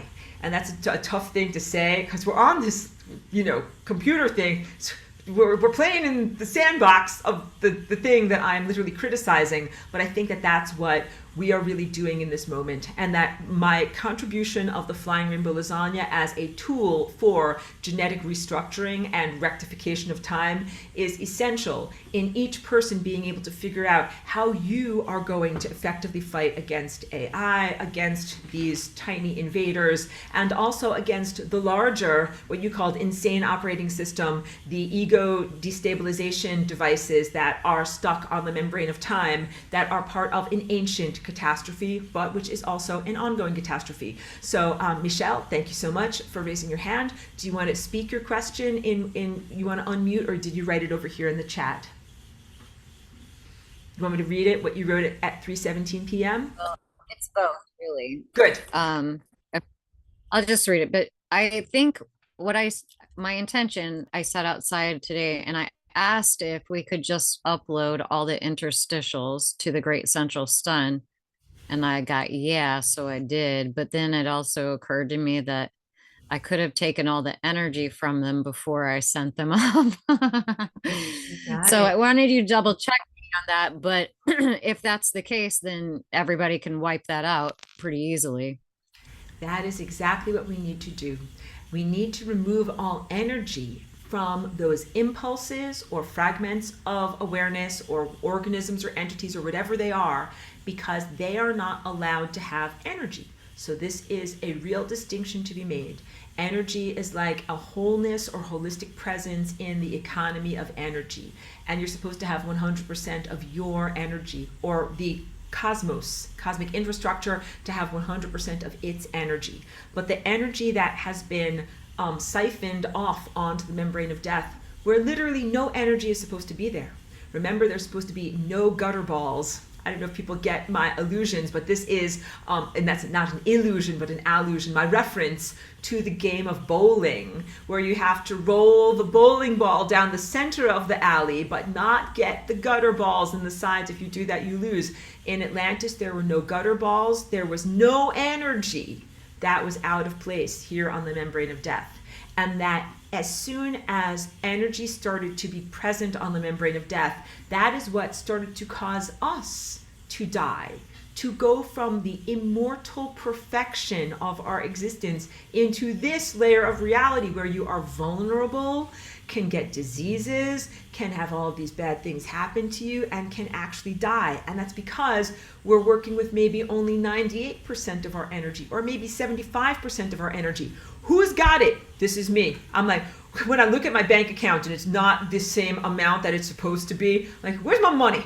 This is me. Where's my money? How come I only have $75? I thought I had $100 in the bank. Who took $25? And the answer is organisms or entities or fragments that are not even supposed to be in existence. And those are real troublemakers in the cosmic infrastructure. And to simply send the troublemakers, like to get their hands slapped, but they've got my $25. Like, take my $25 back first, then send them where they are supposed to go. And that process is literally the process of entropy. So this is a little bit of skipping ahead, but it's really relevant because I don't want to make you guys ever wait for the real meat and potatoes. I teach this class because these are foundation ideas for you to comprehend and perform the flying rainbow lasagna. And the flying rainbow lasagna is the higher dimensional oscillation of this time body. So you're mastering what this is so that you can then do this. But a major portion of what this is the definition that the source and the convergence point that is in this shape over here can have multiple positions. And when it is in this position here, it can be in the position of being, having energy, the totality state of infinity, everythingness, very, very supremely fast, very, very supremely hot, and totally energized. But then the central convergence point, the 0th dimension, can also be in this position at the same time. And this position can represent entropy, which is having $0 in the energetic bank account. And any entity, especially ones that aren't supposed to be in existence, that might have stolen $25 from my bank account, that's not right, because it's actually supposed to be down here having 0 energy. And let me describe what it is like to exist, to non-exist in a state of entropy, which is a state of non-being. It's hard to use language to talk about this. So it is unbeing, it is non-existence, it is not. That means that it's not like someone's suffering in hell. There is no sense of self, there is no sentience, there is no awareness, there is no motivation, there is no volition. Meaning it's not like being there like a ghost that's like, I wish, I'm pining away, I wish I could come into life. If only I had $25 from Aurora, or I could steal it from someone else, then I could come to life. Nope, there is no volition and no desire and no existence and no sense of existence, certainly no suffering. Please share with us, Michelle.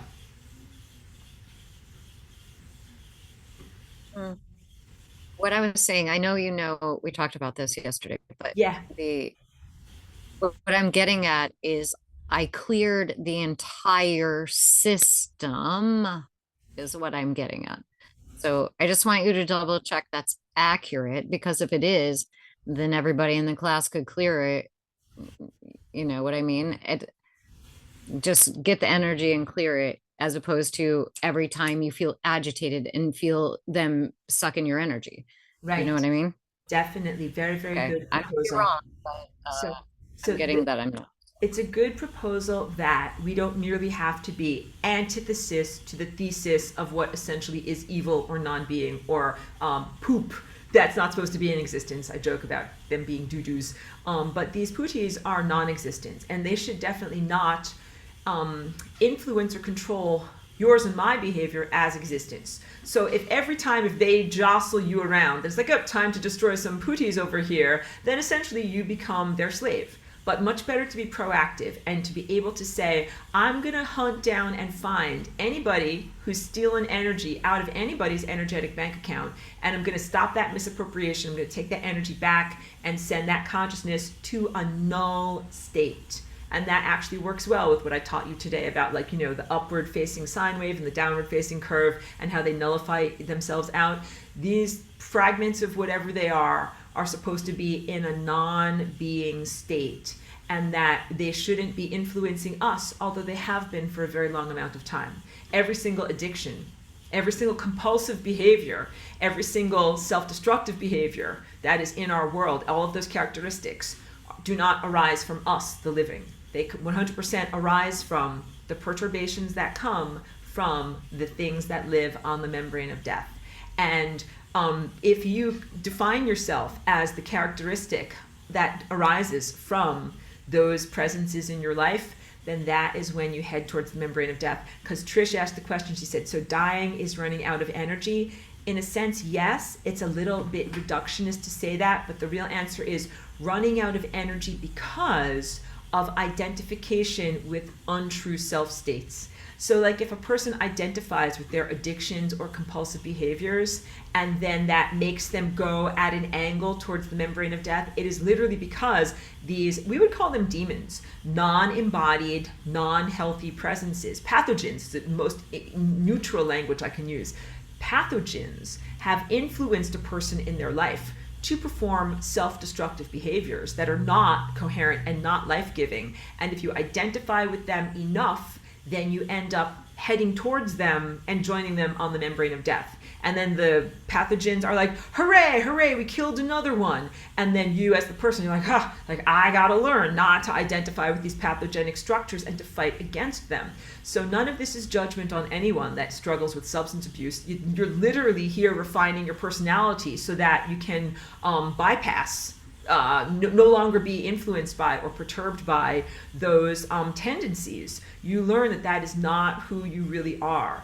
Even to the point that like I have sensed in this world that there is like a disembodied spirit, for lack of a better word, that wants people to drink alcohol. Like it wants people to, or to ingest certain substances. And it comes around and says like, you drink this, and you have the capacity inside to say, no, I don't identify with that as an impulse that arises from within me. That is something that I want to do. So I'm like, no, I don't want to do that. I'm not that much tempted by alcohol, but sugar talks to me a lot. And I joke that I've talked about this in way previous semesters. But okay, so on Halloween, because one year I gave kids apples on Halloween, and they were so sad. This is their face when I gave them apples. They were like, aw. So I'm like, okay, I gotta be ready for Halloween this year. This is years ago. I went down to the store and I bought a packet of chocolates, like regular chocolates with the genetically modified ingredients and all that bad stuff in it, right? That I don't usually eat. And I've got it in my handbag and I'm walking home. I'm walking my dog too. And I'm getting kind of hungry while I'm walking home. And I could hear the sugar in my handbag was talking to me. It was like, eat me, eat me. I'm like, I'm not gonna eat you. Like, I never eat you. You're not for me, you're for the kids. All these things. But I felt it talking to me. And of course, I exerted my willpower and I know who I am, and I didn't eat the chocolates. But the whole point is we live in a world that is literally engineered. They have these things called food scientist engineers that engineer substances to be tempting to us. M&Ms and Doritos and all of these things that are not really life-giving substances, but they are created as they are... I keep using that word, engineered. They are intentionally created to be tempting and irresistible, and they're very difficult to stop once you start. You start one potato chip and you can't stop because it is a compulsion. And so it's various things. There's the esoteric, etheric, non-embodiment, but then there's also the biochemistry that's going on. And in our world, those two things come together because also like the subcutaneous pollutions is like the trifecta of the coming together of the corporate infrastructure, which is, demon controlled, the biological biochemistry and infrastructure that's demonically controlled, and then the esoteric world of pure energy that these substances or molecules open the doorways to. So inoculations, pharmaceuticals, illegal drugs, and even M&Ms and Doritos, all of these are the hijacking of your biochemistry, diminishment of your willpower, which is what addiction is, the diminishment of your own willpower. It's when you say like, no, I don't want to do that thing, but then you find yourself eating whatever is the thing, or whatever, smoking whatever is the thing, and the reclaiming of yourself. So I just talked about like one of the real challenges in this world, because substance abuse and these self-destructive tendencies, a lot of people struggle against them. People struggle against addictions and smoking tobacco and eating too much, and they struggle with weight loss and they struggle with food. It's really, really a diminishment. But the positive, and I see your question, I'll talk to you in a minute, the positive aspect of it is the reclamation of your willpower. When you say to the sugar that you're carrying in your purse, you're like, I'm not gonna eat you. Or if you walk past the liquor store, you're like, I'm not going to go in there. Or if you look at the tobacco that's being sold in the supermarket right next to everything else in the candy, like, no, I'm not going to buy the tobacco. You reclaim yourself. You reclaim yourself when you essentially establish a boundary between who you are and whom you are not. And so one of the most effective things that I can teach you about in becoming an ascended master is that the journey of becoming an ascended master, you as individuals and what's happening as a whole entire biosphere on this planet, is making a conscious choice. Who I define myself as who I really am versus who I really am not. And that's an artistic choice. So in my I'm an artist, I'm a visual artist, and in my paintings I get to make choices. Everything is not just simply like a formula, like this much red and this much orange and that's it. Like that would be very automated. I make choices all the time in my paintings about like how much purple and how much yellow and how bright should something be and how everything else should it be. And you are similarly an artist in your life where you get to make choices about what you want your life to look like, who you are. Oh, sorry, something just fell over here. The masterpiece. Your life is a masterpiece, and you are the master artist creating this masterpiece. And you get to make a lot of personal aesthetic choices about what your artwork looks like, who you are as a person and who you are not as a person. So please know that you are in a divine co-creative partnership.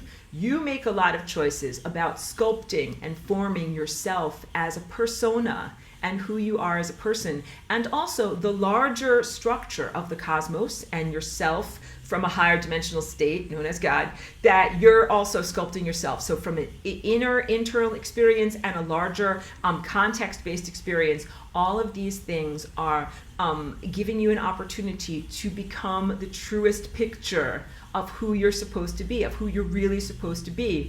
And a lot of it is about willpower and making choices, the things that you define, that I'm not defined by that, and I am defined by this. I want to talk about being defined by trauma, but I don't want to go too much further. So yes, so let me, you raised your hand and let me go to your comment over here. You're right, that is why Jesus fasted for 40 days and 40 nights. So do you want to give us a little bit more on that, on your take on the story of fasting? This is the story of when after Jesus had the dove descend upon him and an awakening experience, which is similar to ascension, went directly into the wilderness, fasted for 40 days and 40 nights, and was tempted by Satan. Take it, go. All right, so tell us. Yeah, that was the story. He has to win over the body of the sugar, the food, and so on. He won by fasting the body to pure his crystal consciousness without any adultery. Beautifully well said. Thank you for sharing that, reminding us of that. It's a beautiful allegory. Just drinking a little bit of extra water here while you give us that sharing.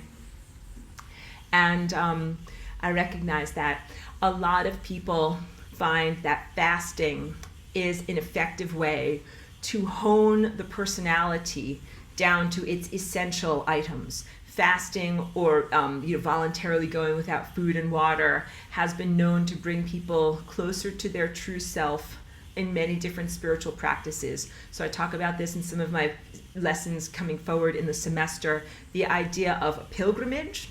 Pilgrimage was traditionally a big, giant, like long marathon that people would go on, walking every day. And what happens when you fast or when you go on a pilgrimage and you do tons of cardio, you go into the deep glucose storage of the body and release trauma, release undigested emotional experiences that have been stored up and are blocking up your true feeling state and your ability to move forward in frictionless bliss. And so fasting helps to free a person of that. Fasting literally brings the body into a state not known as autophagy or autophagy, which means self-eating. It is when your body takes out the trash. When your body looks around, when you don't have food in your digestive system, your body's got all of these digestive processes, and it's like, what can I eat? And it looks around and it looks for like cancerous cells, fragments, and stuff that's not supposed to be there. Very, very analogous to the consciousness residues that are stuck here on the membrane of death. Arterial blockages, inflammations, all of those things. The body is ready to remove all of that by this process of autophagy. And so that's why some people do consistent intermittent fasting, or they make fasting a part of their lifestyle, because it really does help to remove or cleanse the body, purge the body of irrelevancies. And so fasting can be done for these spiritual reasons. Sometimes runners and people who are doing like marathon training, they're not necessarily in it for spiritual reasons. But like I have one particular Facebook friend who's a lovely person who runs these 100-mile mega marathons. And I'm so fascinated by like the capacity to do that and her willpower and her superhuman strength to do that. And yeah, she tells me that when she does that, a lot of runners go into like a deep spiritual thing where it's not even intentional, but they do it. they get to that point, because they're over 100 miles, you go deep into the energy reserves of things that might be stored up, and you might get to an unpleasantness, a trauma, an injury, something that happened to you a long time ago. And as you're doing the cardio, which is cellular respiration, you're adding oxygen to glucose and creating a transformative chemical response that liberates energy. And it liberates the energy of the stuck energy of emotional stuff that's inside of you. So now I have to say, in the process of becoming an ascended master, you are not your trauma. What you learn in the process of refinement of your characteristics of your personality and of your soul, that bad stuff might have happened to you, but you are not the definition of the bad stuff that happened to you. So we're moving away. Yes, yes, yes, yes, yes, yes. Because some people, of course, who haven't done all of the healing, a bad thing happened, and then they define themselves, I'm the person that bad thing happened to, and they always expect the bad thing is always going to continue happening, and how can I let go of that bad thing? That's identification with trauma, and that keeps you in trauma, keeps a person in trauma cycles.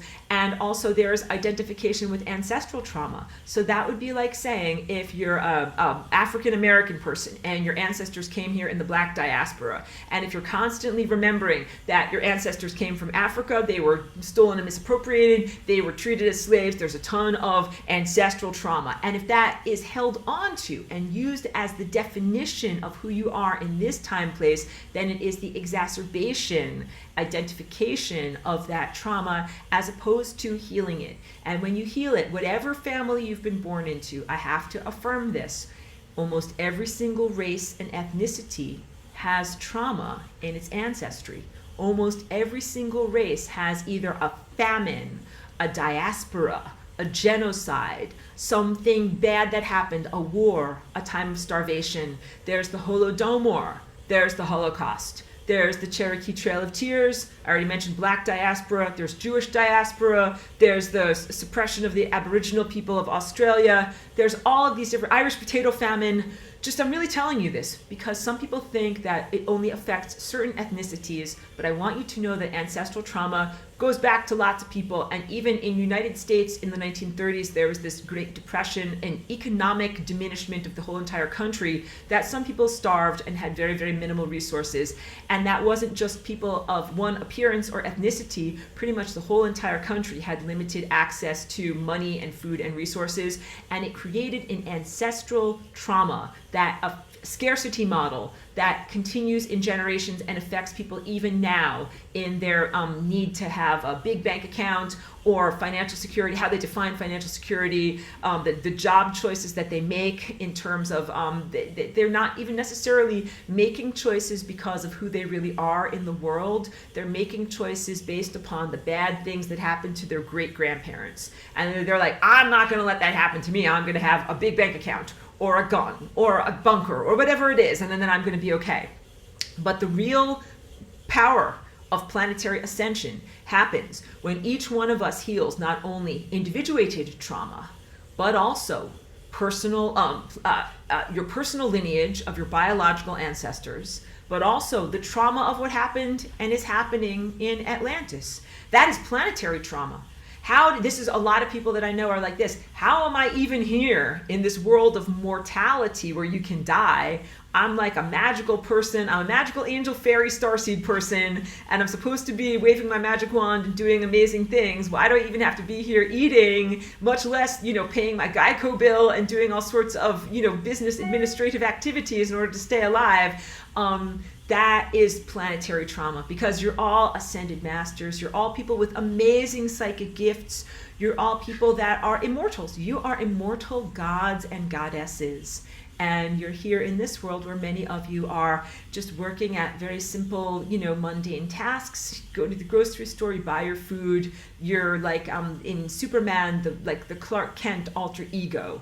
And society tells you also that you are just like a regular, non-magical, non-super being. And humanity has largely identified with the non-magical Clark Kent super, non-super being alter ego of diminished mortal presence.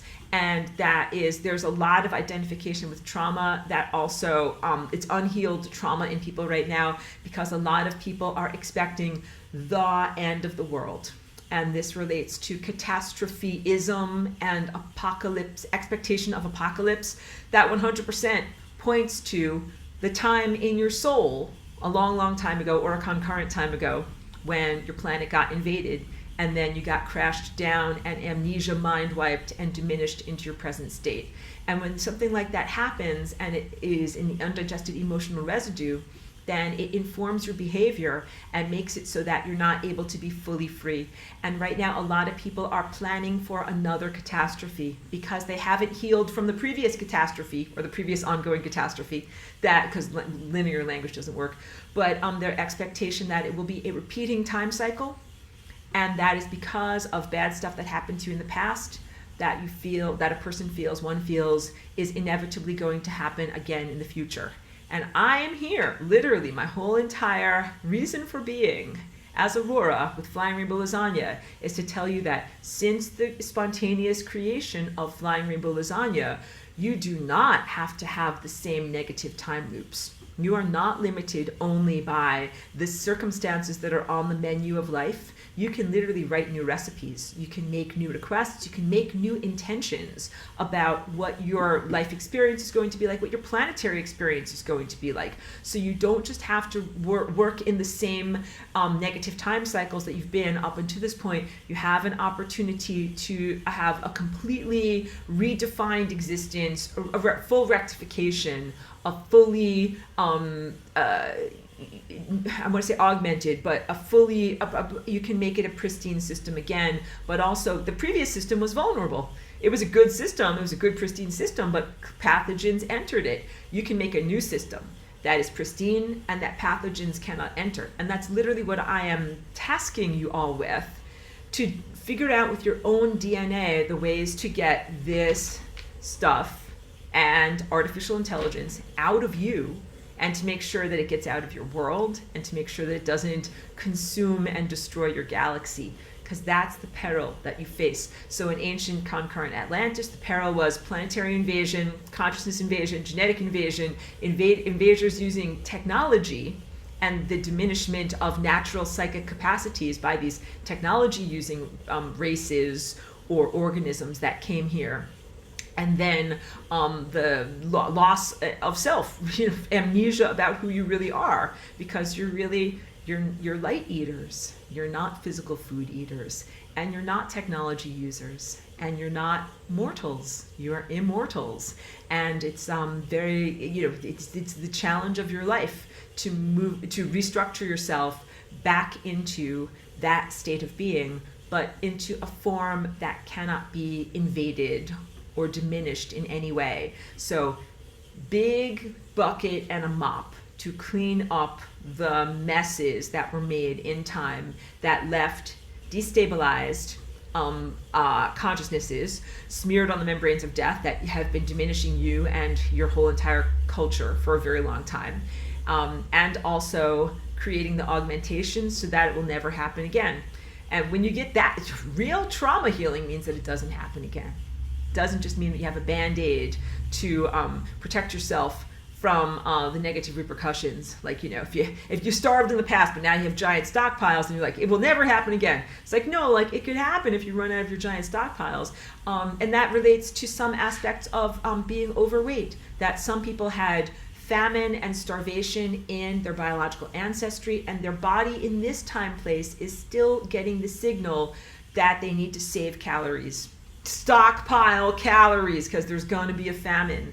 And it's a huge healing to be able to know that when you eat light, you have an endless, continual amount and supply of information and energy that sustains you, and you're never going to go hungry, and that you don't have to be worried about starvation. But that's a big healing for anyone of any ancestry that's had the type of starvation that leaves a genetic imprint that moves forward into future generations. So wait, okay, so I'm moving backwards, and I know I missed a couple of comments, but I also want to check my notes. But Trish says, fasting on urine, it is mentioned in the Bible, drinking it of your own cistern. I understand what you're talking about, and some people do that also for spiritual uplift. And also, I didn't say enough about this in terms of fasting. autophagy, fasting, urine, kind of like recycling that through your body. These are all ways that people have used for spiritual attainment, even in like the Himalayas and Asia, ancient techniques for being able to uplift oneself, most definitely. It's an important thing. Hold on a second. Let me just collect my thoughts for a moment while I drink some water. But also, the people of the past, when they were fasting, they didn't even have stuff that were pollutants in their food. Like, when Jesus fasted in the desert, his food was actually like beautiful. They didn't have Roundup, glyphosate, genetically modified wheat. Like, his bread was real bread. But in our world, the bread is not even real bread. And when you eat, a lot of the times there's just a certain amount of nourishment, but then a lot of toxicity that just comes in as a side effect of having a poisoned food supply. Sorry to say it that clearly. It's very, very difficult to find pure food in this time and place. So consequently, a lot of people here now find that they feel more spiritually elevated when they don't eat food and when they voluntarily fast, just because your food is so effed up. That's not a very positive thing. I'm sorry to have to just be so blunt about it. But yeah, you feel much lighter and more divinely connected because genetically modified food, chemical products, and processed food, they all take us away from one's divine connection. So for spiritual attainment, one of the best things you can do is eat a pure diet. But I also recognize that that can be very expensive and challenging in this world where not everybody has access to organic fruits and vegetables, and even organic fruits and vegetables don't have all the minerals because its topsoil is depleted. It's very, very hard to find food that is not poisoned, that is non-toxic. And so what I encourage people to do is eat the best resources that you can that are not genetically modified and that are not sprayed with different chemical contaminants, but also bless your food. That the transformative process that happens when you recognize the light in your food before you ingest it, and to eat your food mindfully, which means like you're really feeling it, really tasting it, really taking the time to internalize it. When you eat, it is a sacred activity. You are quantum entangling your own consciousness with the consciousness, the life, death, and end of existence of other organisms. It is a very, very deep process. It's a deep, deep activity to do. And mostly the people in the world that I'm surrounded by, mostly people eat in an unconscious way. They're eating in front of the TV or while they're driving their car, or they're distracted is the whole point. It is not really looked at as a sacred activity. So that is also why a lot of people feel better if they just don't eat at all. But I want you to know fasting is not required, and it's not for anyone. Like, some people have blood sugar issues and some people have different diseases and they can't fast for whatever reason. But what you can do is be selective in your food so that you're not taking on too much of a toxic burden, and eat mindfully. And these are all ways of becoming your true self. So I also really propose this. There's food scientists that make Doritos, irresistible to people and that make them eat too much. But also people have sometimes extra body size, are larger or fatter than they need to be, sometimes because of unprocessed emotional stuff.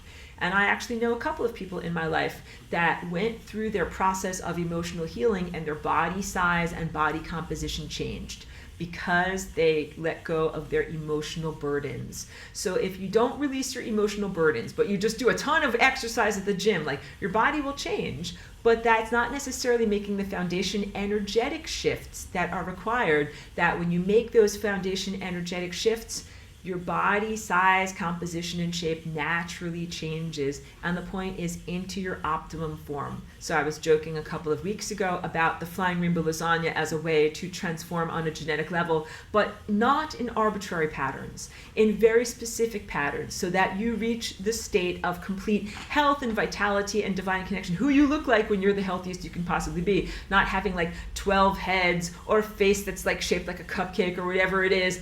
Those would be like bizarre grotesqueries, right? It's not who you really are. Same thing with who you are as a person, like who your character is as you are healing your personal, emotional, ancestral, and planetary traumas, and as you are releasing your emotional baggage.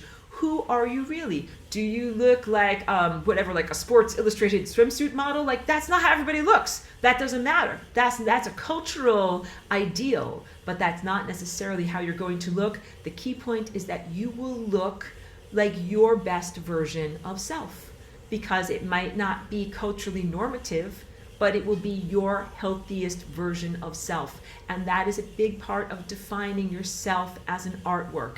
So when I do my lasagna dance and the way that I share that with people, I really try to get them to comprehend that it is an internal state and that it's not about the external appearance. Like being a ballerina in traditional ballet, I love you ballerinas, I'm not down on you, but the dance is mostly about being pleasing and decorative in the eyesight to the audience, and not necessarily about what it feels like to be the dancer. Oftentimes dancers are under a lot of duress. Sometimes they're dancing with injuries, and balancing on their feet is not that comfortable, all right? That's why I tell you my lasagna dance is about the complete opposite, really. Cultivating your internal state, not your external appearance. But it does add to your external appearance of health and vitality. But you might not necessarily achieve the ideal body type of a ballerina, because they do all sorts of things to make their bodies look that way that aren't necessarily that healthy. You got it? So a big part of this is longevity in your self-cultivation, to be able to be the healthiest version of your body that can keep going into eternity. So I've defined what is ascension. It is this process throughout your physical existence of defining yourself. What are the characteristics of who I truly am versus who I truly am not? Bringing your body into a greater and greater level of focus and divine connection, to the point that you will be able to perform or embody what would be considered miracles or impossibilities. Miracles, according to medical science, in terms of restructuring your body, healing your body, and doing things that would be considered not possible traditionally, according to what a body metabolism can do. But also capacitations of your mind, like psychic abilities come forward.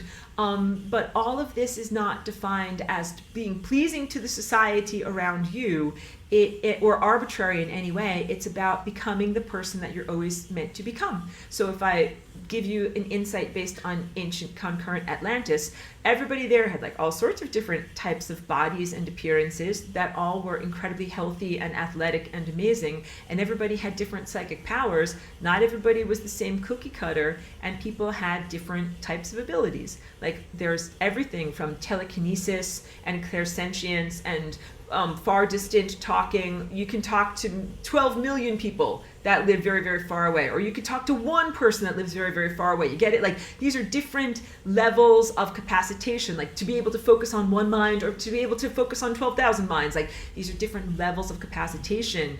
Being able to read objects, being able to, comprehend, create objects, literally manifesting matter. These are things that, again, would be considered even beyond medical science, beyond the rules of physics, of physical, material, objective reality. So we're redefining reality. You get to redefine reality in terms of what is possible through this exploratory process, and establish a completely new level of reality. And again, like that, this is what is happening right now with your planet. This is definitely a tall order. Like the healing of all trauma, healing of all ancestral trauma, healing of all emotional baggage, removal of all, like what Michelle was talking about, clearing of all residual consciousnesses on the interstices, then leads to a complete expansion in what is possible in your world. And it's not just, and Trish says a classic pattern, definitely. Allison says, can you give an example of how you bless your food? Absolutely, what a beautiful question. Okay. So I'm in my kitchen. First of all, when I shop and I get my food, I'm in gratitude. Because this is what I don't do. I don't complain about my grocery bills, even though it's tempting, because I know everything has gotten really expensive in the world right now. But when I go to the grocery store, I'm like, wow, pistachio flour, I'm going to get that. I'm like, oh, it's so expensive, blah, blah. I get it.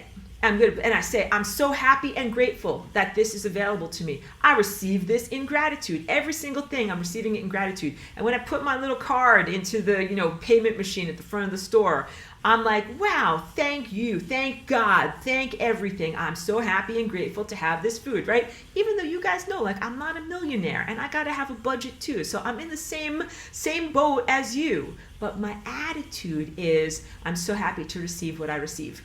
then when it's time to prepare my food, I'm not grumbling. I'm not like, oh, I wish I had a private chef. Chopping these vegetables takes so long. I hate having to cook. Can we order a pizza? I don't say that in my mind. I say, I'm so excited because I have like, you know, my own private kitchen and my favorite dishes and my stuff, and I get to make my food exactly the way I want to. Like, you have to cultivate gratitude about the whole entire experience of making the food. And then when I have my food, ideally what I do is sit down and look at something that's an object of beauty. Could be one of my paintings or some flowers or something like that. My dog is almost always a part of all of my meals. You know, we jokingly call it like you have to pay the tax, pay the dog tax, you give her a little tiny piece of whatever you got. So she's my companion, but it is advisable, if possible, like not to eat alone. That in some countries like Japan, they are so culturally averse to eating alone that they even created like this little YouTube channel that just looks like another person sitting across the table from you, so you can put it on so you feel like, okay, I'm eating with someone. And this goes deep, because this goes into when babies are first born, and if they have failure to thrive, like you're giving them milk but they're just not really digesting it. What you do to heal that in a baby is you have to hug them and snuggle them after they eat, so that the food actually goes into them. Because eating physical food is actually not a very natural thing to do. And I did not naturally know I needed to eat physical food when I first came here as a walk-in. I was trying to eat nothing but pure light.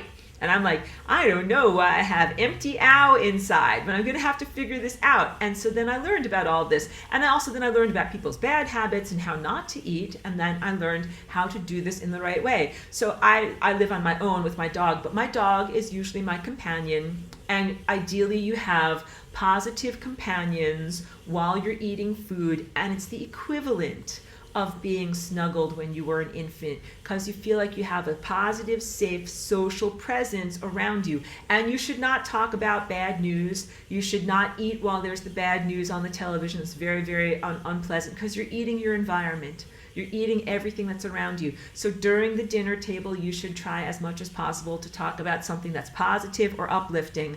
And then, so I sit down with my food, and before I eat it, I just say something internally, inside, like, I'm so happy and grateful to have this. Or sometimes I say, thank God, but I always say, thank the real God. Thank God, but don't let my prayers be misappropriated by any kind of, you know, asterisk, asterisk, asterisk, the fine print, the real God, not, you know, some of these imposter gods. But yeah, I thank the presence of divinity in creating this God, and I thank the plants and the animals that I'm eating. So it should be tailored and customized to your conception of what God is, but thank God for your food.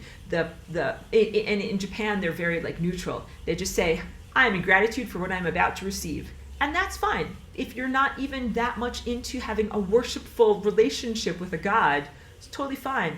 Just the attitude of gratitude and that posture makes you able to receive, and it also does a lot of transforming the food that you're eating, in recognizing food is a proportion, it's batting averages, because you've got a proportion of some amount of stuff in there that is nourishing and some amount of stuff that is not supposed to be inside of you. And so I'm going to put 100% of this apple inside of me, but only 5% of that apple is supposed to actually be inside of me. 95% of it is actually supposed to go somewhere else. So it's a very complex, beyond cognitive event of thought. You're thinking when you are digesting. This is not an unconscious experience. This is a very conscious experience where the lining of your intestines is literally choosing, like, this is me, comes inside of your body. This is not me, goes out the other end. This is complex stuff. In our world, it's looked at as something that is unconscious and even very base or very low. And a lot of people that are in the new age world of spiritual attainment, they're like, I don't like this eating and pooping thing. It's all very diminishing to me as a spiritual person. I'm like, no, this is the journey. It is the path. You are defining who you are and who you're not. And when you eat an apple, you're defining what parts of this apple are you and what parts of the apple are not you. You got it? So it becomes a very complex metabolic thought form. And so I look at my food and I also envision it as being full of light. That's another thing. Like when I look at my food, I don't envision that it's like, it's full of toxins, full of poisons, full of this, full of that. I'm like, no, actually my food is full of light. My food is full of divine thought structure and sustenance, and that it's like an idea structure that is supposed to come inside of me. So part of it is receiving gratitude, and part of it is recontextualizing what food even is into a conscious, even magical activity. And then the final thing is like, I bless my food, and then I really try to like taste it while I'm eating it. I really try to be like, wow, like what are the textures like, and what does this really feel like, and to be a taste bud on the tongue of God, and send that real-time experience to the sun and the stars, and be like, wow, like, because all of it is sunlight. Essentially all of this comes from the sun, and to be able to say to the sun and the stars, like, wow, like this apple or this chicken, like this is you. Yeah, it's a bunch of light that got solidified as matter, and I'm eating it, but then I'm broadcasting the experience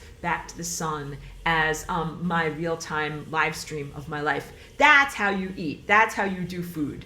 And ideally, in doing that, those practices, you follow your natural appetite. Because at a certain point, you'd be like, well, I'm really full. I don't need to eat any more of this. Or sometimes it's the opposite. You might have been doing a lot of exercise, and you're like, all right, I ate that, but now I need to eat something more, because your natural appetite tells you that that's what you need, and that this is part of non-compulsive eating. Like humans right now who are unconscious and who are largely controlled by these negative thought structures and residual consciousnesses on the membranes, the ones that create addiction and all these perturbations, there's a lot of food compulsion. And then there's cultural stuff and other things like that. When you are like, rectified as a person, you're eating beyond your cultural paradigm. So it doesn't matter if it's like the time of day or what things you eat at what time. You eat for your appetite, you eat for your athletic activities, and you eat in order to sustain your spiritual activity. And that's another thing that I can say, that some spiritual traditions feel that fasting is necessary because it's a denial of the flesh, and that the being in flesh itself is somehow unholy, and that getting out of your body is the holiest thing you can do. And I'm like, no, guys. You want your body. Your body is valuable physical real estate, and you want to take great care of it. You don't want to diminish it and then try to get out of it. Because, if you don't eat for a long amount of time, you will hallucinate, and you might feel like you're seeing God, and you might feel like you're going into a higher dimensional realm, but really what is happening is like you're that's the beep beep beep beep beep beep, you're getting close to the membrane of death, and that you should definitely eat something because otherwise you will die. So the elevated hallucinogenic states that happen from prolonged food fasting sometimes is not that good for your body. You know what I'm talking about, guys?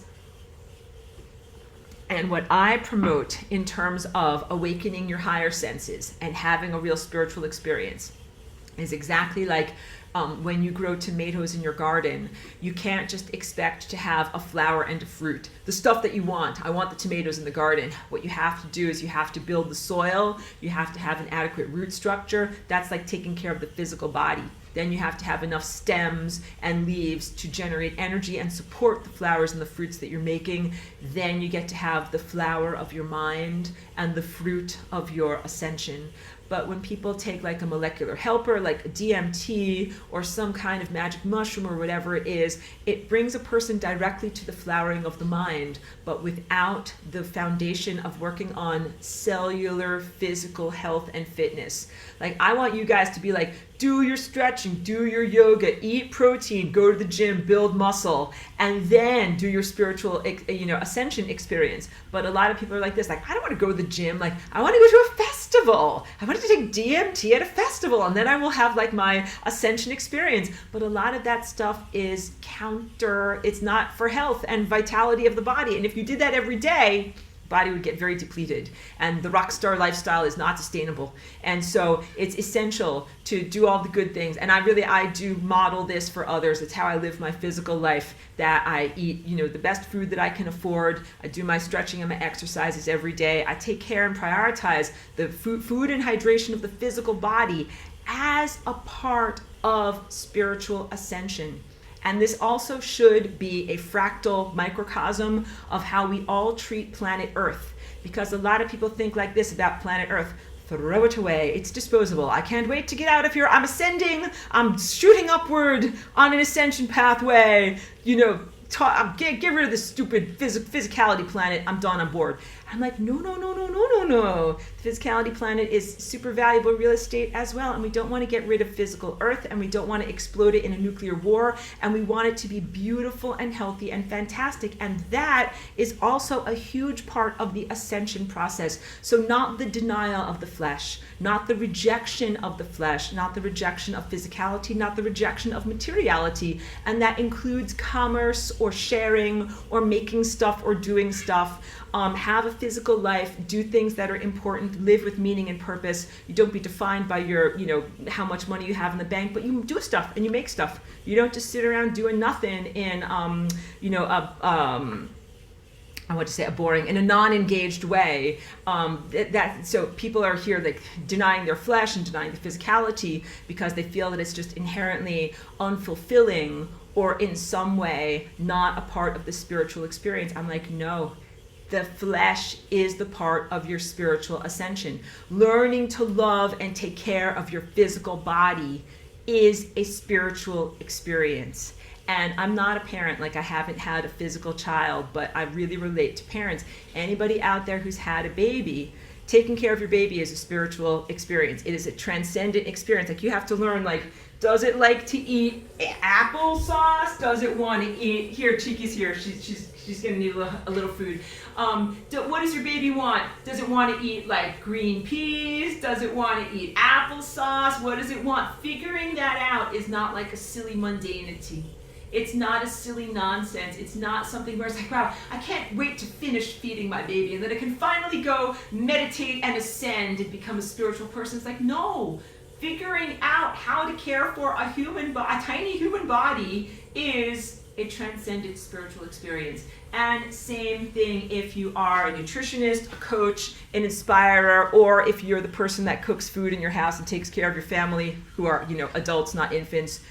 You're feeding the spiritual experience by creating these beautiful meals. So this is, again, the opposite of how a lot of these activities are characterized in our culture, where it's drudge work.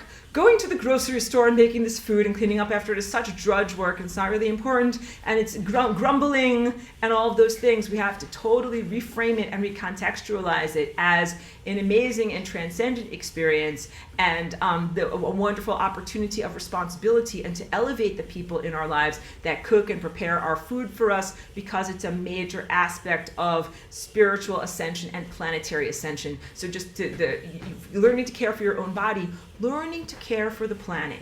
All right, you're not going to go to another planet. This is me being a waitress. Now I'm being a little bit silly for anyone who might not get my shorthand. But sometimes especially when you go to a diner like in New York, and you're like, oh, I think I want to have grilled cheese, and the waitress is gonna be like, no, you don't want grilled cheese. Like, it's not good. You want to get this instead. Like, they're very brusque, and they'll tell you like, no, you don't want to order that. Order this instead. I'm like that waitress. I'm telling you, like, you think that you want to just like throw away the physicality of Earth, or like go to another planet, like move to Mars, live on a space station. I'm like, no, you don't want that. That's not good. You don't want to order that on the menu. What you want to order on the menu is being on planet Earth and transforming this whole entire world back into a pristine system. So that means your cognitive experience, your emotional experience, and your physical experience, and your spiritual experience are all completely in bliss, frictionless bliss and perfect balance.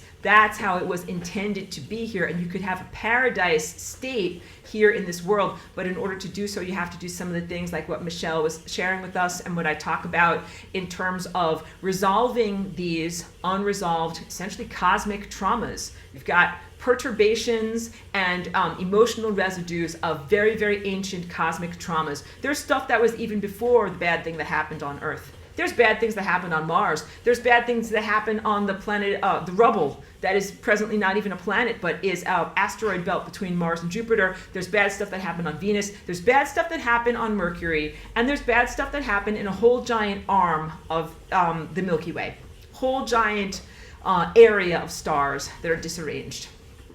Profound levels of trauma and emotional dishevelment throughout your whole entire cosmic infrastructure. You want to fix that stuff up, and you're like, I feel a little overwhelmed because that's a lot of big stuff to fix. I'm like, I know it is, but here is how things work. You think in this world that you're just Clark Kent and you're driving to the grocery store and you're buying apples and other silly things that you're going to eat, and you think that your life doesn't matter, but actually every single thing that you do in your life at this level really, really, really matters. Like when you are doing an arrow or a gun and you're trying to hit the target, and if you make a tiny correction at the level of your barrel of your gun, a tiny millimeter of a correction here can translate into inches or even feet by the time you get to the target at the end of the shooting range. Tiny corrections that you are making in your life, in your soul's journey, in this lifetime, right here that you're experiencing, have a huge reverberative and radiative effect into all of your other concurrent lives, all of your other parallel dimension existences, retroactive causality into the past and into the future as well. I want to draw for you what it is to become an ascended master and how that relates to other ascended masters, because you don't just do this in a contextless void.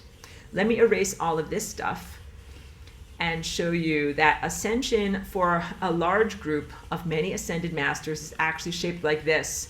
So you have all of these represent the path of least likelihood heading towards that central convergence point of the source, right? I'm just going to draw a bunch of these. My shape might not be perfect, but I get the idea across to you guys. I'm trying to do too many things at once.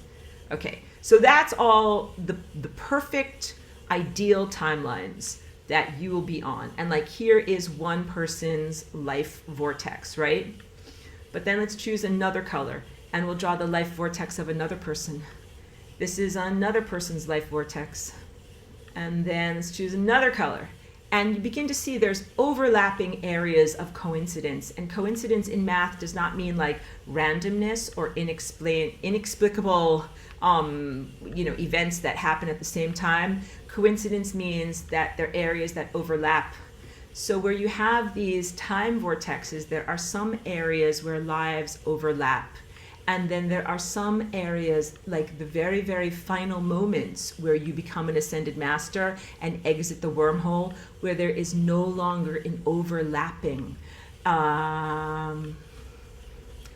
So like over here, areas of overlap between those two lives. That means that you share certain timelines and events. I'll go back to my face. You share certain timelines and events, and that might be when you're over here in the periphery of your life. But as you shift incrementally with every decision and choice that you make in your life, and you get closer and closer to this perfect ideal, you are shifting away from other people.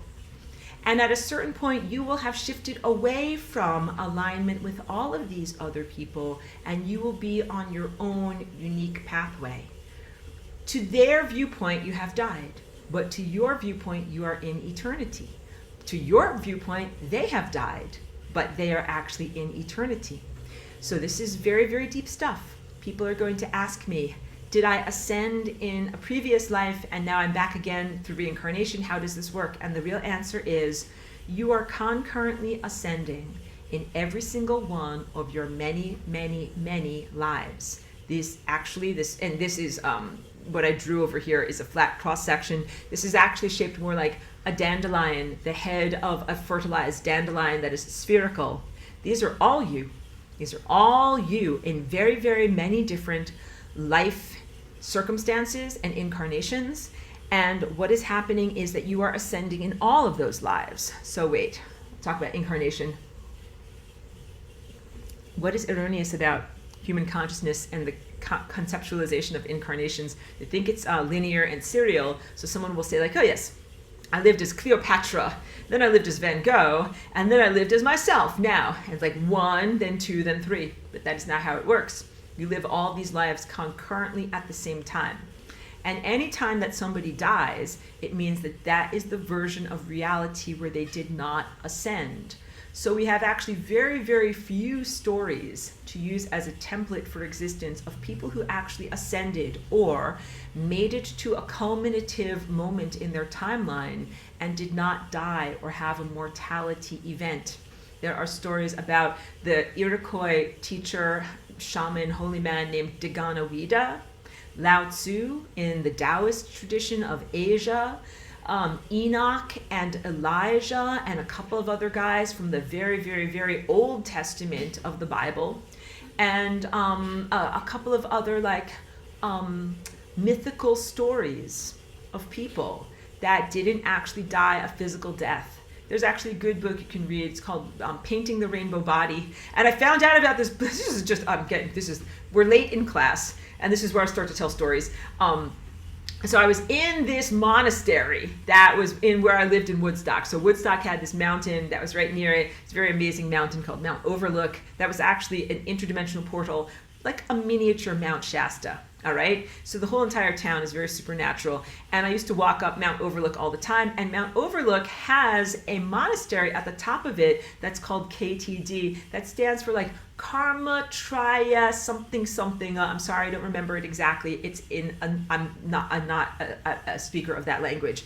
But it's Tibetan Buddhism from all of these people that are Tibetan expatriates since their country was invaded and their religion was suppressed, all right? So they would occasionally have gatherings that were open to secular people that lived in the town. One time I was invited up there to be a part of one of their gatherings, all right? So I went on up there, and then there was a lunch break. They're like, you have this much time and you can walk around until the next thing is going on. So I was like walking around, and they have this little tiny bookstore. And I go into this little tiny bookstore, and this book literally jumped off the shelf at me, and it says Painting the Rainbow Body. And I'm like, that's me, like I'm a painter, and rainbow, this sounds great. And so I literally sat there through the whole entire lunch break, and I read this book. It's a very short little book about people who transcended physical reality through the process that is known in Asia as achieving the rainbow body. It is a way of transcending death, even though for some of these experiences they had a non-normal death. So they had like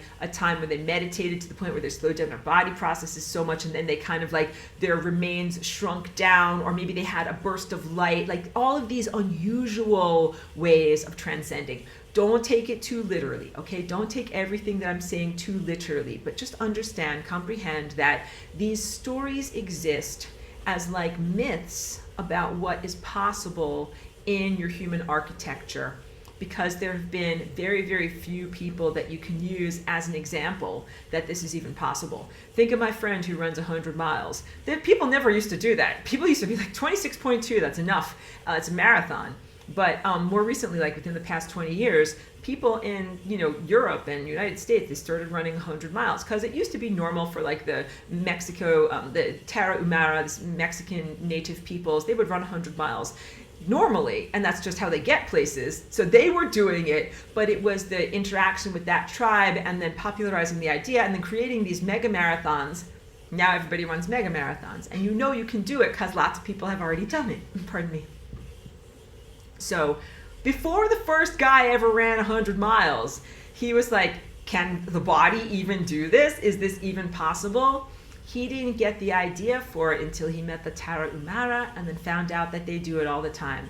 Then his mind expanded, and his belief system expanded, and he began to become able to do it, did the training regimen, and did it, and then other people found out about it too. This is exactly like ascension. Most people around here die, and they don't even die a conscious death, they die an unconscious death. And very few people know about the option of running 100 miles, which is called ascension. And they don't know, like, how do you even do it? Because these guys that run 100 miles, like, they don't just wake up one Saturday and decide, like, I think I run 100 miles today. Extensive training program, okay? Extensive nutrition program, extensive psychological cultivation to know that you can do it. And also, they've got support crew, people that help them to be able to do this super miraculous, superhuman feat, okay? But I bring this up because you have very few templates for how to ascend, who has done it, and under what circumstances. So that book about the rainbow body, I feel, is positive for just knowing that people have done this in other times and places, and then the stories filter down, they percolate down through you, and you know that it is something that is possible. If you didn't even know that it was possible, you would never get off the couch, you would never train, you would never try. And to ascend, you have to know that it's possible, you have to try, and you have to know that it's not only possible, but I'm grabbing my sculpture to gesture here, it is actually inevitable. So this could be considered the inevitable culmination of all of your various different time cycles within one life, and time cycles within parallel lives, because I didn't finish that concept enough. When you are, if you're Cleopatra and you're Vincent van Gogh and you're whoever you are right now, you're all ascending at the same time. So oh wait, I have to feed Cheeky. Hold on one second. I have to take care of our loved ones. Hold on one moment, everyone. Concurrent ascension. Like, we know that Cleopatra died. She said, bring me an asp. She got bitten by a snake. She died on this version of overlapping reality structures that overlap with your life. And Vincent van Gogh, we know him famously to have killed himself in a cornfield, in various different fits of mania and rage. And those guys both died. That means that they did not ascend. But both of them have a version of self that is their self as an ascended being. Every one of them, just like every one of you, has a perfect pathway that is who you are as an ascended master.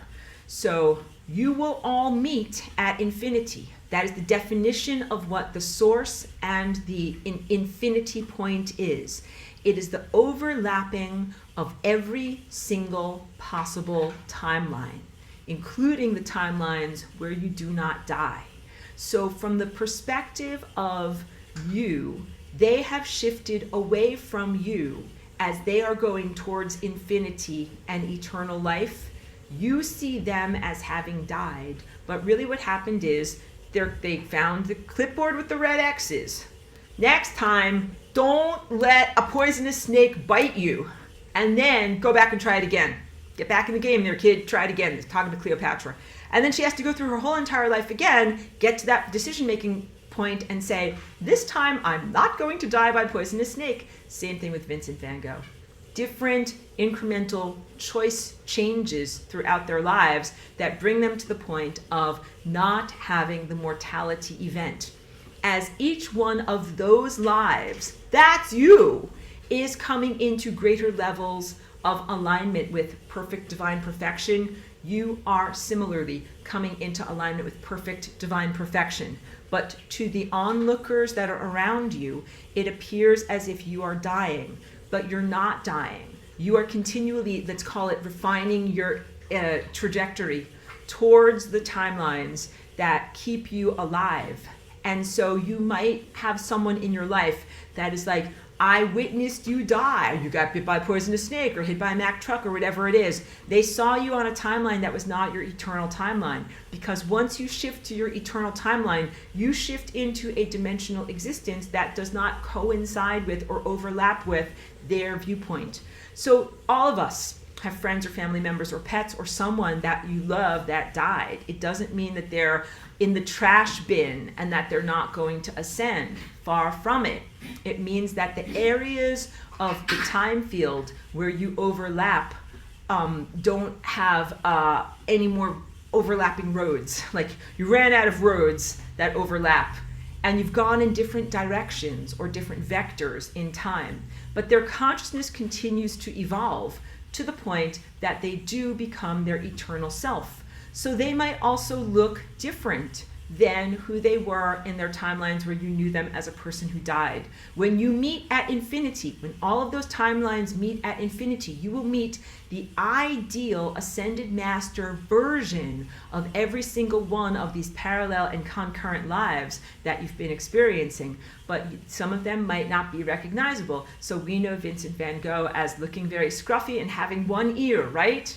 But the ascended master version of him might not look that way, because he might be a version of self that had great medical care, that wasn't ousted as an outsider in his community, that had artistic freedom and success, and that didn't kill himself because he was so poorly taken care of. And he might look great. And when you meet him, you might not even recognize him. And if you find like, this guy's Vincent van Gogh, he's like, this guy's Vincent van Gogh. They might look very different, is what I'm trying to say. The refinement process, as they are a soul learning to make different and upgraded choices, might bring them to have a different appearance than you are used to. I know I chose like famous people from history, but every single one of you has people in your lives, like many ancestors and friends, I'm sure, and pets, and they died. but it is not the end of their journey. Those consciousnesses will continue to move forward through time. Let's just give Cheeky a little hug over here. Will continue to move forward through time and on different upgraded timelines. And they will make different choices and evolve as a soul. So you might know someone where they've evolved as a soul up to arbitrary, number, up to like number 171. And then your timeline split. And then at a certain point, you'll meet at infinity, they have evolved up to 200. And you simply were not there to witness that additional level of soul refinement that happened as they went through time more and more and more. So going through time is not meant to be a horrible punishment. Going through time, especially in a pristine system, is meant so that, again, you can accrete light, more light. What does that mean to accrete light even? Let me describe it briefly. And then also, you're supposed to accrete light and then also refine yourself. So accreting light means you learn and grow. When information energy enters into, sorry, Chiki's barking, she wants something from me. When information energy enters into a diamond, it passes through it, but it jumps around all the facets, and then it bounces out, and it has more energy and more sparkle than it had when the light first came into it. And that is what it is to accrete light. You have more light come out of you than comes into you. So when you come here, light and information and energy and experience comes into you, and then you refine that and energize that light and send it out of you with even more oomph. So I come from ancient concurrent Atlantis. Everybody ascended. The process of ascension was like this. After living many hundreds or even thousands of years as a person who walks on the earth in individuation, but still connected to community, learning about myself as an individual and having all sorts of interactions with other people. At a certain point, you've done everything, you've experienced everything, you're like, I'm ready. And the feeling of being ready is not like a self-destruction urge for suicide or longing for non-existence, not at all.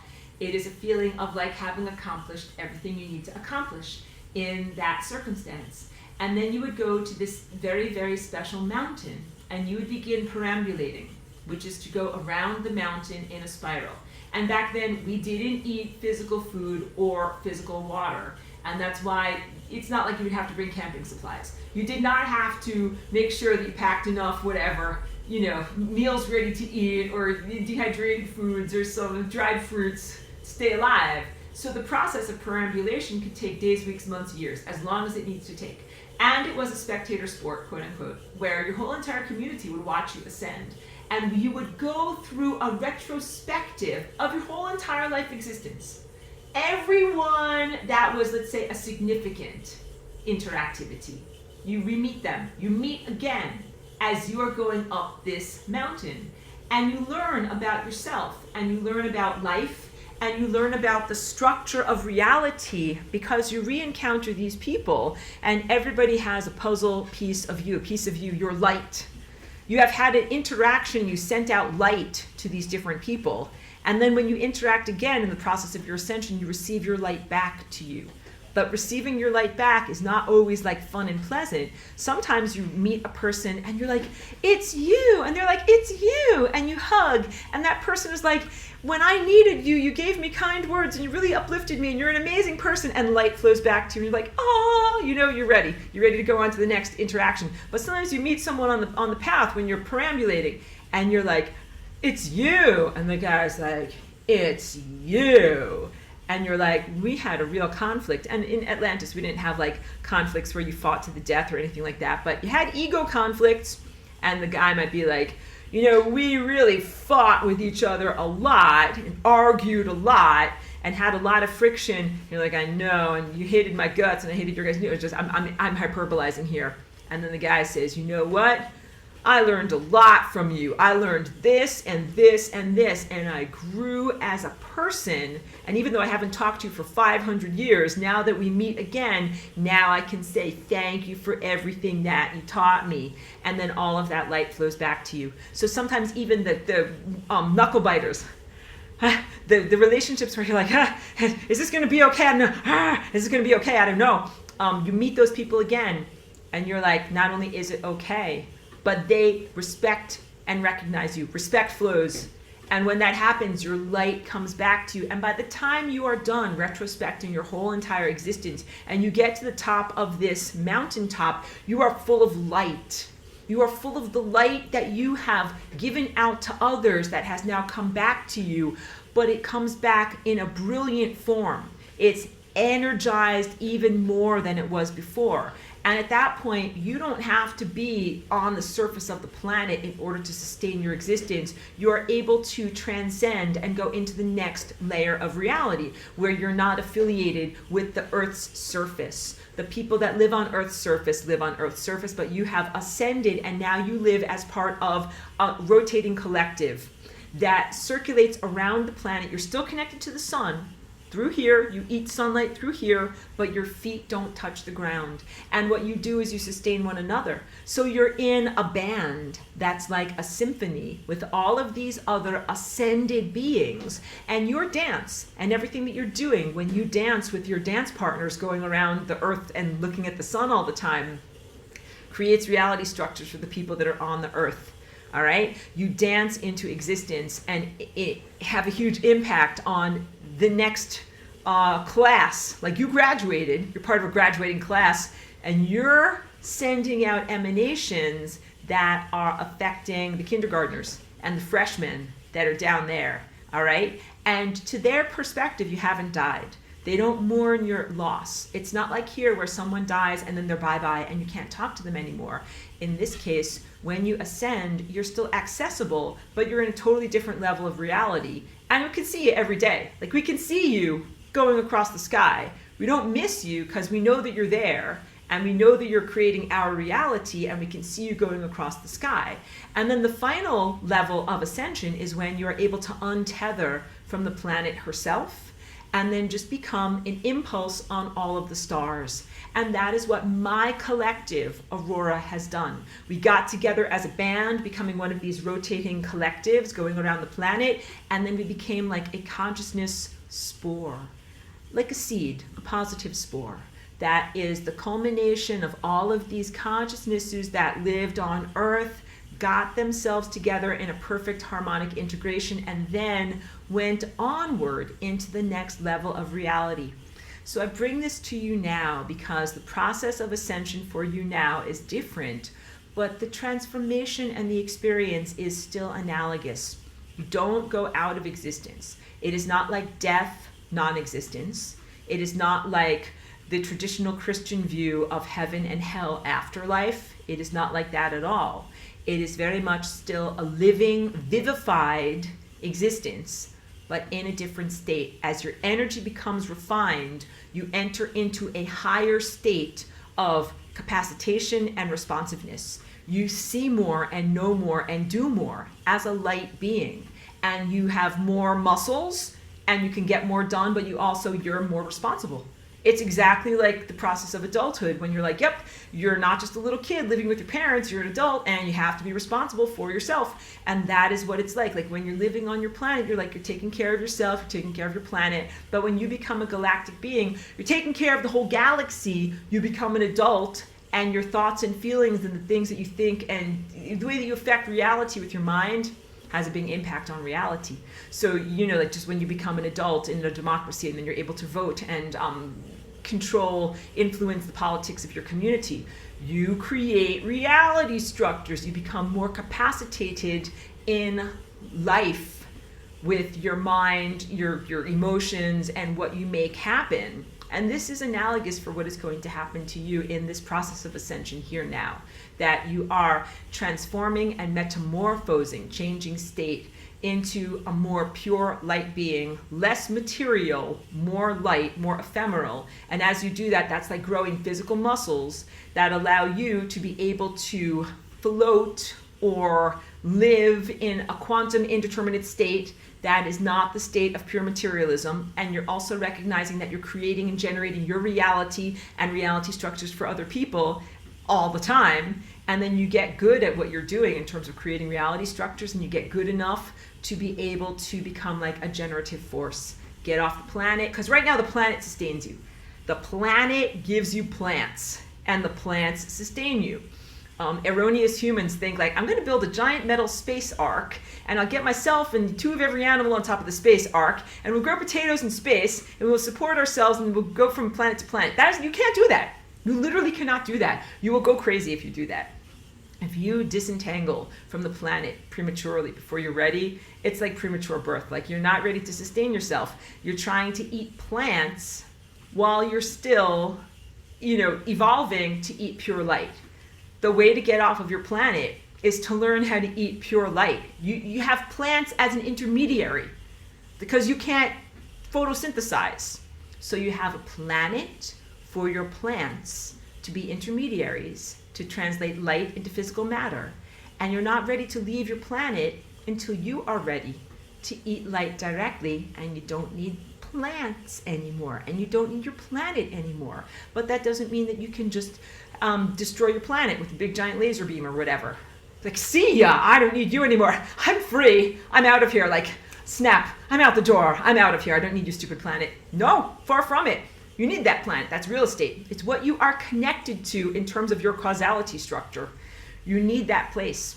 And you need your physical body here in time to be able to be an anchor and a causality structure that allows you to springboard off into levels of pure consciousness and levels of pure light that are what you're turning into. So again, invest in your body, respect and love your body processes and the food that sustains you here, because feeding and caring for your physical body here literally makes it possible for you to be an evolved, metamorphosed, pure light being, ascended master in the future. It absolutely matters that you have this body here now. And keep that in mind also if you ever wonder, like, why am I here? Why am I doing this? This is also cumbersome, blah, blah, blah, and grumble, grumble.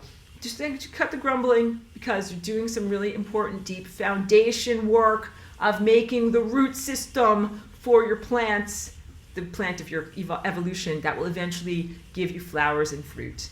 You're doing essential work in creating the physical foundation of having a reality, having a being in physicality that then you're able to sustain non-physicality through your physicality structure foundation. Very, very different than even the belief system of the ancient Gnostics and the Essenes, who felt that material embodiment was inherently flawed and inherently a prison. Like, get me out of this prison. I don't like being here. There's something inherently wrong with being here. And I'm like, no, being here is an essential part of the ascension process, but not to get stuck here. And also, it's supposed to be a pristine system, not this incredibly distorted world that becomes a prison if you can't ascend out of it properly. So I got most of the highlights done that I wanted to talk with you, sorry, my voice, about today. But I always say this to everyone, especially welcome new people, newcomers. Every live lecture that I do has a corresponding recorded whiteboard that is so worth it to be able to delve into. They're very palatable. They're in 29-minute increments, because I learned how people learn, that you got to break it into short pieces that people can internalize effectively, and then put all the pieces together. So this was level 2, lesson 2. It's actually a 2-part lesson with then just a thin schmear of part 3. Delve, go into it. It's worth it to be able to, you're not getting everything from my live lecture, even though I've been talking with you for almost 3 hours. There's always stuff that I either omit or forget or can't manage to fit into this presentation, and it's always valuable stuff. And I will usually say, if there's something that's changed in my conception from when I recorded these 10 years ago to what I'm perceiving now, I'll usually be able to say during the lecture, this is how I look at things now, that is how I looked at things then. But some of these lessons are just inherently truthful, and especially the earliest lessons, like level 1, lesson 1 and 2, and level 2, lesson 1 and 2. These are just basic truths of the cosmos. That's like the simple black dress that's always going to be in style, and I don't have very much to ameliorate or clarify from those original presentations. So I'm really encouraging you as students, do your homework.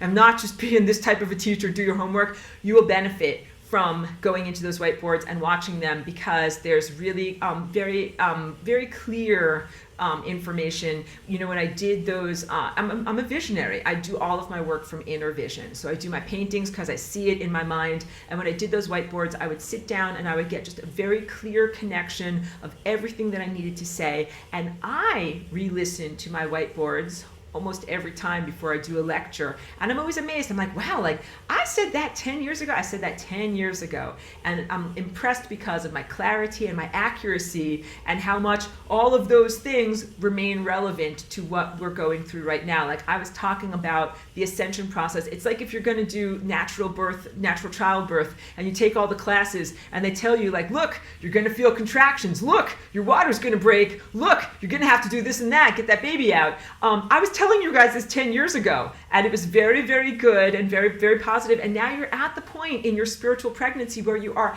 actually giving birth. So those lessons are very, very highly relevant about what is planetary ascension, what are you doing, and what are you doing in becoming an ascended master. I will also tell you, and then I'll go through all of your comments, I swear, that a planetary ascension is one of the most unique and amazing opportunity experiences that it's possible to have. It's a very, very big deal. That it's like you probably have been through many, many, many lifetimes that brought you to this moment, that you're not just an ordinary Clark Kent, ordinary person sitting around here doing nothing. You're really, really amazing people to be here on this planet at this moment when this is happening, and to be doing your own personal soul expansion and soul transcendence while the planet is also doing this whole entire change. And again, this entire change on our planet, it radiates outward to all of these other parallel dimensions, parallel existences, retroactive into the past and projecting into the future. It's a huge deal. It's a big giant birth that is happening right now. So please try to keep that in mind and contextualize your own struggles, your whole entire roller coaster of your own existence in that larger level of reality. Your life matters. What you do in each moment, sorry for the beeping, it's my treadmill. What you do in each moment really matters. Your life choices really matter. And also specifically, the way that your life has an impact on other people's lives really matters. So walk through your life in that way, not in a sense of like being burdened and overwhelmed, like, oh my God, I'm not gonna forth. Everything matters, not like that, but in the sense of embracing the opportunity of being here and now. Your life is meaningful, your existence is meaningful, and this life existence right now, more so than any other life existence is, okay? So, and do your homework. That's my message to all of you.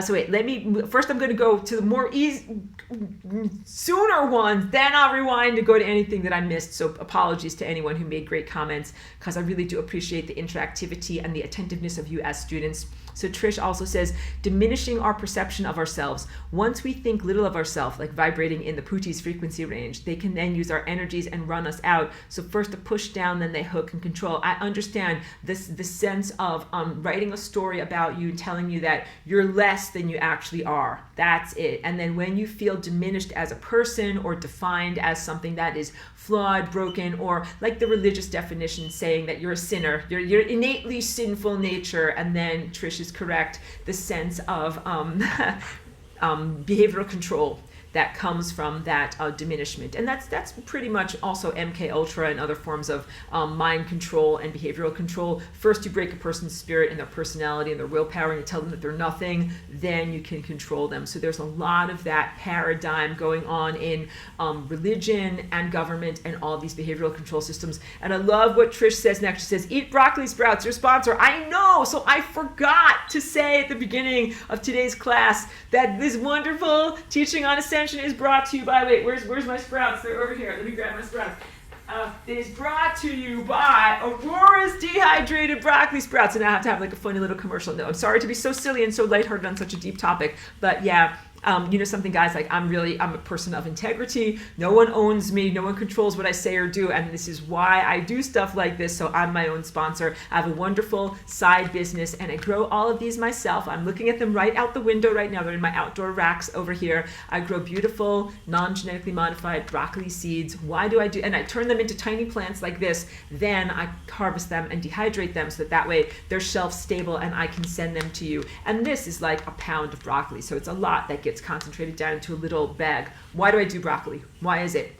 Don't worry, it tastes good, because a lot of people are like, broccoli? Like, this is very not my favorite flavor. I'm like, no, this actually tastes good. The reason is because of sulforaphane, which is a particular nutrient that's in broccoli and cauliflower and a couple of other plants that helps your blood to achieve the fourth phase of water, known as exclusion zone or easy water. If you have done your research and looked into the work of Dr. Pollack or Dr. Steph Sennett, Sennett, she's an MIT researcher. She warns everyone about what glyphosate is doing in our environment. She's one of the only establishment scientists that's been voiced against glyphosate, which is what's in Roundup, which is what's sprayed on all like seed crops,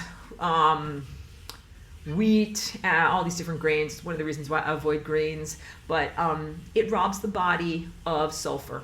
Glyphosate exposure robs the body of sulfur, and then what happens is your body scavenges your own brain in order to try to get some sulfur so it can stay alive, and this is what causes dementia, Alzheimer's, and various levels of autism, along with other things too. But one of the things you can do to help your body and help your mind is eat enough sulfur in your diet. So eating mature broccoli and cauliflower can be great, but those plants contain anti-nutrients. Anti-nutrients are plant protectors that give you a tummy ache when you eat the plant. And you're like, I'm not going to eat that plant again. It gave me a tummy ache last time I ate it. But baby broccoli does not have anti-nutrients. It tastes great, and it's highly bioavailable. So that's why we do the microgreens. And like a little bit of sulforaphane in your diet every day is going to help your circulation, cognitive abilities.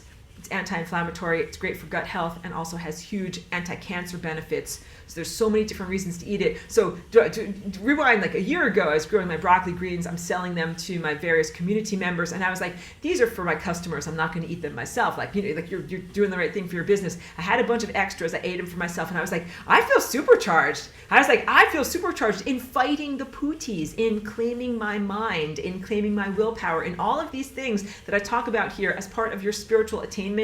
Food is such a big part. Food is an ally in everything that we're doing. So I learned, certain foods will definitely help your spiritual attainment. So this is why I do my broccoli business. I get to have a good side business. It's filled with integrity. I'm not staring at a computer and doing emails all day long. It's hugely renewing to me to actually grow little baby plants, put a ton of lasagna energy into all of them, and then I love sharing them with you. So for anybody who went through my whole entire three-hour presentation today and made it to this point, and you're wondering about broccoli sprouts, they're available on my Etsy store, and I always include a little link. And thank you Trish for mentioning it to me, and thank you for allowing me a small amount of lighthearted self-promotion and commercialism, because it's also part of how I keep the lasagna flying, and also I maintain my integrity. Like I said, no one else owns me or controls me. I'm 100% free in all the things that I do and that I say. So please support my work with broccoli sales, and also thank you to everybody who's been buying them. I have wonderful customers and wonderful repeat customers. So thank you very much for everybody who's been doing that. Michelle says, yes, thank you. Definitely have experienced this. You were agreeing to something that I was saying around 4 o'clock. And Allison says, we got to an example of how I bless the food. We got it. We got to that. Beautiful. Tess is saying, thank you. All. You are divine harmonic light, divine love. Thank you very much. I'm very pleased for that comment. Mary, thank you for being here. A relatively new student for our class, so welcome. Says instant ascension, and they are records that happened recently through rainbow emanations. You got it. The instant ascension. So like one example this is from that book, Rainbow Painting, that we were talking about here. Let me hug Cheeky while I talk with you about this.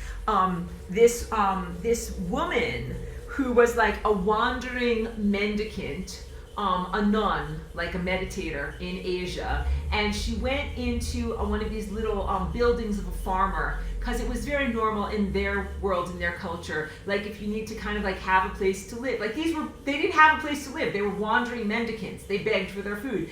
They would find like a little shed, a little place, if they needed a little place. So she went into this farmer's shed, and the farmer's like, knock, knock, knock, like, can I give you food? Can I help you? And was very kind to her. And she's like, no, all I need is a week's worth of privacy. Just don't disturb me for a week. I'm just gonna be in here meditating. And he's like, okay, fine. And kind of like backs out and goes on his way. And then after a couple of days, he didn't see her, and he was worried about her. And so he brings food to the door of the shed, and he opens it up to see what's going on inside of there and give her the food. And all that he sees is her like dress with light shooting out of the armholes, light shooting out of the head, light shooting out of where her feet should be. And he just kind of like puts the food down, backs away slowly, closes the door. And he waited the full week, and then he goes in there at the end of the process, and he opens the door, and there's no one in there. And he did not see her come out. And all that is left behind is her dress, hair, and fingernails. And that's one example of what we're talking about, a transcendence into pure light. And it's interesting, these different stories, sometimes the person leaves behind a relic, like hair and fingernails. Sometimes they might leave behind something that is like a skull, a piece of their skull or a bone or a part of their body or something like that. Sometimes what they leave behind is an actual corpse, but it's a magical corpse in some way. Like maybe it is shrunken down or mummified, or in other ways impregnable. Like one of these corpses, like you could cut a piece off of it and it would somehow heal itself and be whole again in the morning. Or sometimes they exuded magical healing oils. Like there's all these different things, not just a regular corpse, and uncorruptible, something that did not rot and desiccate in the same way that an ordinary corpse would. So yeah, pretty amazing stuff. You can tell from Cheeky barking, I have to go soon, guys, but we're just Cheeky, 5 more minutes, okay? 5 more minutes, and then we'll take care of you, OUT. So Joyce, thank you for being here. Another beautiful returning student. Thank you for your presence here. Says, what happens to the flesh body? Light show like Yeshua? That's my comprehension, that really when you ascend, we'll just keep on hugging Cheeky while I talk, guys.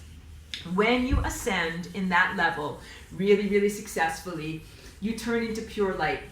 And it is like getting back to the speed of light, from being matter that is solidified light, where we are moving slower than the speed of light, to kind of revving up like,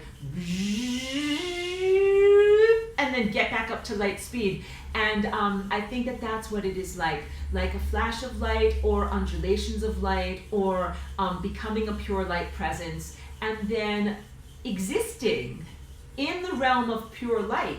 Not that you stop existing, but that you exist in the realm of pure light, but that might be a realm that there's a blockade from the material dwellers to be able to see and interact with you and acknowledge your presence when you are there in light, just because of their density and because of their materiality, but certainly not like a non-existence. Like just because something is not visible to your eyes doesn't mean it doesn't exist.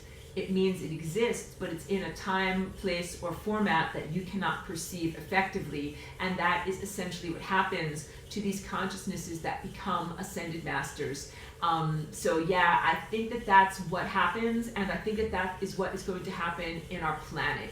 That our whole entire planet is going to concurrently get back to light speed and rev up in this very, very amazing way, and then kind of shift into a different octave of reality that might not be perceptible to someone who is in a purely material octave of reality, but that is real nonetheless.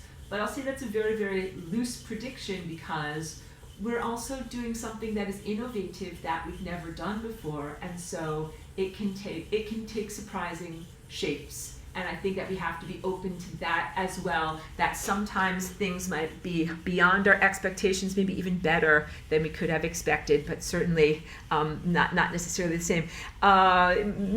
Michelle, are you saying they're amazing about my sprouts? You're saying they are amazing, but I just wanted to make sure that I know what you're talking about. Okay. Whiteboard. The whiteboards. Oh, thank you so much. Even better. Eat the whiteboards with your eyeballs, guys. Thank you. Thank you, Michelle. Thank you for that endorsement. Yeah, definitely worth it. And thank you. And also, all of them are downloadable so that way you can save them for forever and keep them as a reference in your development. It's not like it's only accessible to you while you're in the class. It's something that I made it intentional so that you can save it and access it no matter what is going on. See you later, Adam. Thank you for being here. Mary says, thank you for the additional materials. You're so welcome. Joyce says, much love and gratitude and appreciation. Love to Cheeky too. Cheeky, you have so many people who love you. Thank you, Joyce. And Cheeky hugs you right back. Yeah, you've almost got it right. Sulforaphane, Sulforaphane. Mary, I'm happy that you love broccoli. Some people are afraid of it, and I have to do a lot of convincing. Michelle says, gratitude, FRL. I'll check them out and look forward to purchasing. Thank you so much. Thank you for supporting my work. And Trish says, this is why you're the most amazing. Thank you for the beautiful lesson. You're so welcome. Thank you, Trish. Hugs to you. Lovely long-term friend. Steve says, thank you, Aurora. Allison says, thank you. Pedro says, love the lasagna. Flush the pooties to entropy. Pootie gens to entropy. Thank you, Pedro. Thank you, as always, for the acronyms, creativity, and for your presence in this class. Pedro's been in the class for maybe 5 years or longer. Michelle says, deep gratitude. Trish says, liver flush the Pootie gens. Definitely. There's a connection between parasites in the body and the Pootie energy. So one of the things we didn't even talk about in this class, but just a tangential reference, clearing out intestinal parasites and bloodborne parasites is really going to help your spiritual development so much because they take a lot away from your nutrition, your neurotransmitter creation, specifically serotonin and some of the other endorphins that you create in your intestines, and they bring your overall energy down, and they are analogous to the Pooties on the membrane of death. So Pooties and parasites, big analogies there, and clearing your liver will help you. And Allison says, thank you, as always, nothing but love and gratitude for you and everyone in the class. Thank you, Allison. Thank you for being here. And I wanted to scroll back and make sure, because I went past some things a little bit fast, that I know that I lost a little bit. Pedro says, usually, this is earlier in the class, usually we are described as body, spirit, and or soul. With your teachings, I now know we have our material body, consciousness, and our light body. And that is that all, or do we have more aspects? Is that the full spectrum of us humans? I would say that's a pretty good map of who and what we are.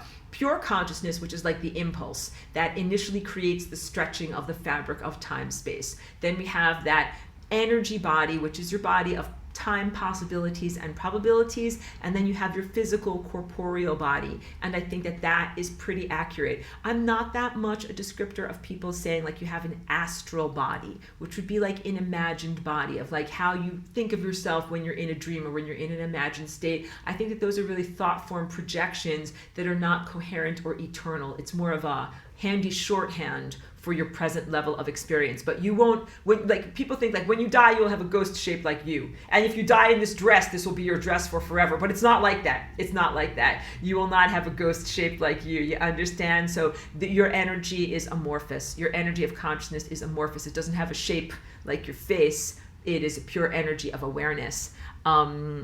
And Mary says, in the case of cats, dogs, horses, etc., could they also be ascended masters? My goodness, yes. Let's hug an ascended master right here. You know, the founder of Taoism, who is Lao Tzu in Asia, when he ascended, it is said that he simply rose up in a ball of light and he took his horse with him.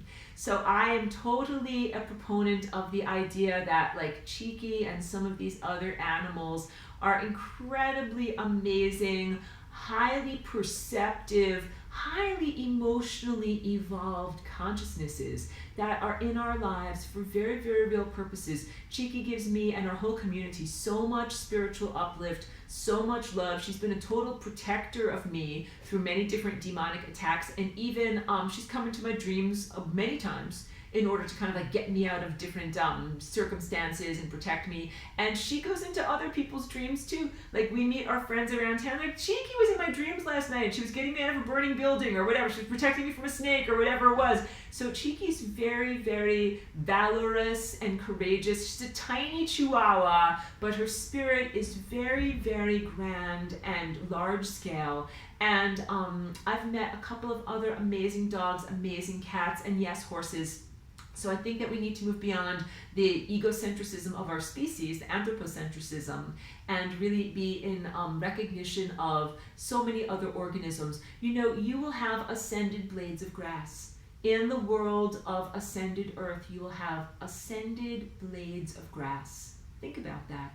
You will have ascended trees. You will have ascended rose bushes. You will have ascended whatever organisms, butterflies, you know, or blue whales. Each one of these organisms is on their own trajectory of self-knowledge and remembrance of God. So Cheeky will remember that she is God, and the butterfly and the tree will remember that they are God, and we will be in an amazing interconnected realm of pure energy that is like a paradise state, all of us knowing that we are God and that we are generating and sustaining reality in each moment that we are experiencing, even as much as we've created reality up until this point, and then we take the responsibility for moving forward. So I joke about like Cheeky's heaven, Cheeky's ideal paradise. She's gonna have a lot of gophers that she can hunt, like a place where she can dig, and it's allowed. She's allowed to dig as much as she wants to, but the gophers always get away, all right? Because it's paradise, we don't want the gophers to die, but that would be her paradise. She'd be able to be like, you know, she finds it's like so much fun to like run around and chase after them and dig after them and everything. So a big giant gopher field where Cheeky can run after as many gophers as she wants, but the gophers always get away and they always get to safety. And you know, think about what a horse wants. Like a horse wants a big, giant, beautiful, open place where it can run. And a bird wants a big, giant, unobstructed place where it can fly. And we all want to have no predators, you know, to be able to live and not to have to worry about being eaten. And we're talking about like what is analogous. I heard this thought in your minds just now because someone just thought like, oh, you mean like the Garden of Eden? That's exactly what we mean. That's exactly what we mean. And that there are all of these amazing organisms. It's not truthful that only humans or only humanity has the capacity to ascend. All life is ascending, including our whole entire planet. So it will be an amazing paradise with a diversity of life and a diversity of viewpoints, and you'll be telepathic and be able to talk with all of these viewpoints too. It's a beautiful, beautiful contribution, Mary. Thank you for saying that. Yes, thank you. Just making sure I didn't miss that. Yeah, oh, I love that. Trish is saying, coming from the concept that we're a song, like the idea of cymatics. Yes, I can really relate to that because when I talk about myself as Aurora, I am made of music. That is literally my overarching consciousness collective in the highest dimensions that I emanate from. You could say we're made of music. That is exactly who and what I am. I'm a song, and then everybody has their own unique song as well. So I'm not the only song that exists, but I'm one of the songs that exists in reality. So it's a beautiful description. Good. I got that. I'm sorry, I make funny faces when I read a squint. Got it. Oh, and Trish says, about the formation of thoughts, do thoughts travel internally through the inner ear prior to reaching the tongue? If the time is right for this answer. Non-linear. The answer is thoughts, because I think that human neurophysiology, neuroscience tells us that thoughts travel in a line, like from point A to point B and then back to point A. But really, our body has a Wi-Fi system, a natural non-linear communication system where you're sending light all throughout your body instantaneously. You know, if you get a bee sting over here on your shoulder, every single cell of your body finds out about it instantaneously. It does not take any amount of time to send nerve signals to your brain and then reflex reactions and stuff like that.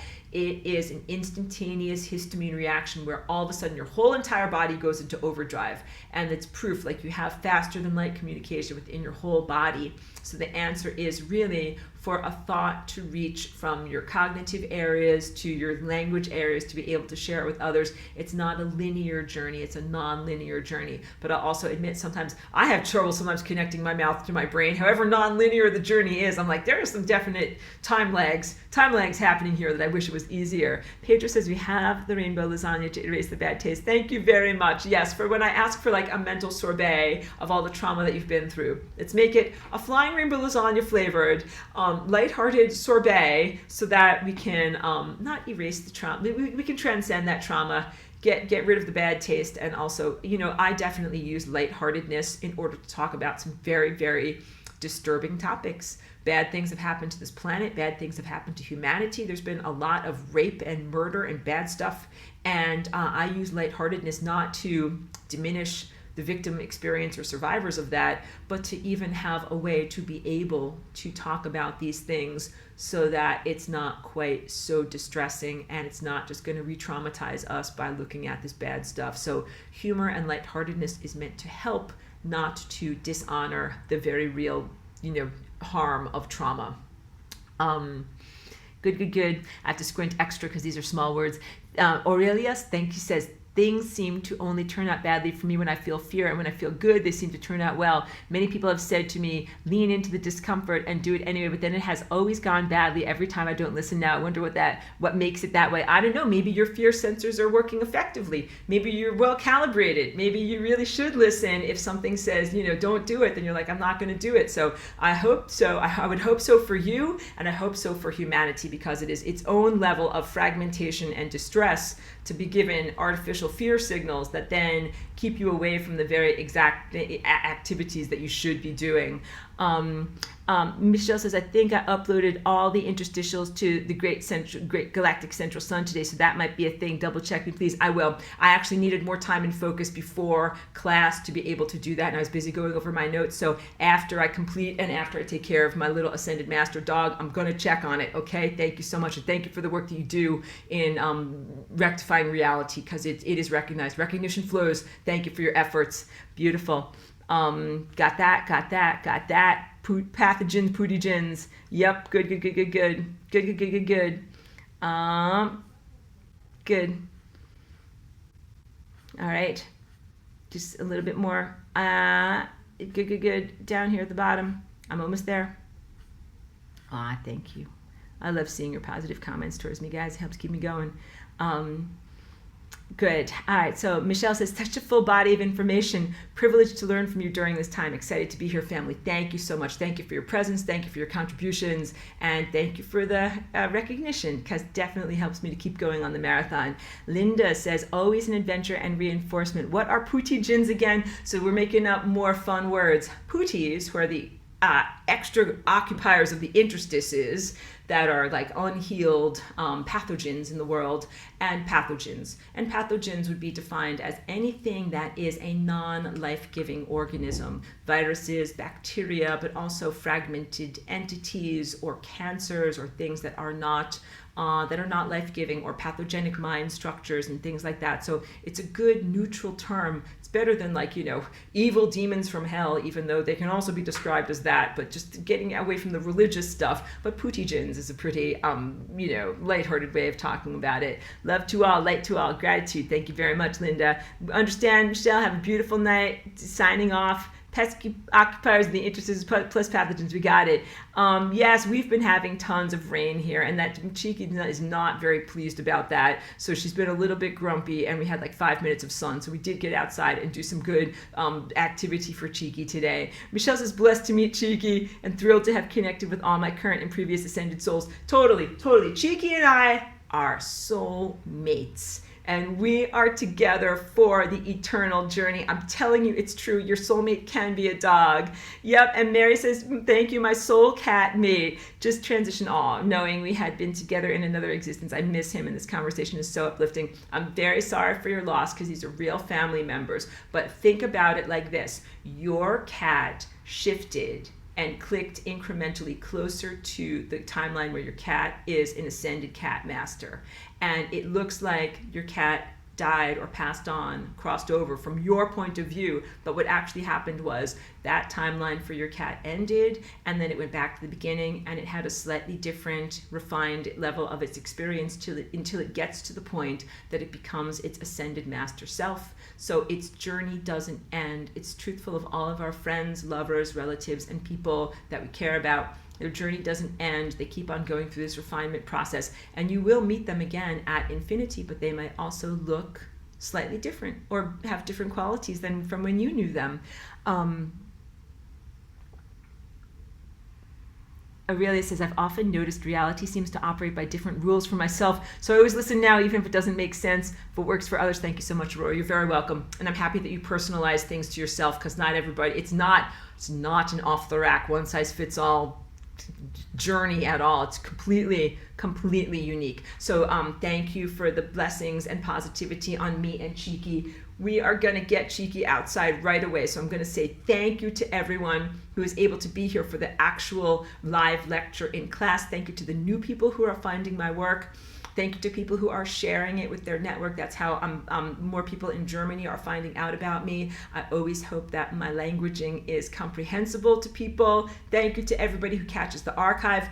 Thank you to my YouTube listeners and people that are learning about things from that level as well. I love and appreciate the time that people spend to be able to go through these rather extensive lectures. And please do, if you can, access those whiteboards, and you find them by becoming an enrolled student, which you can do through, I always include the enrollment links. You can pay tuition, you can be a part of my Patreon, you can contact me for scholarships and alternative ways of being able to signify energy exchange. The important thing is that I can help you by giving you this information. And so if you would like to have access to it, just please reach out or contact me by email and ask for it. Thank you, everyone. All right, gonna sign off for right now. I'm gonna go take care of Cheeky. Have a beautiful night.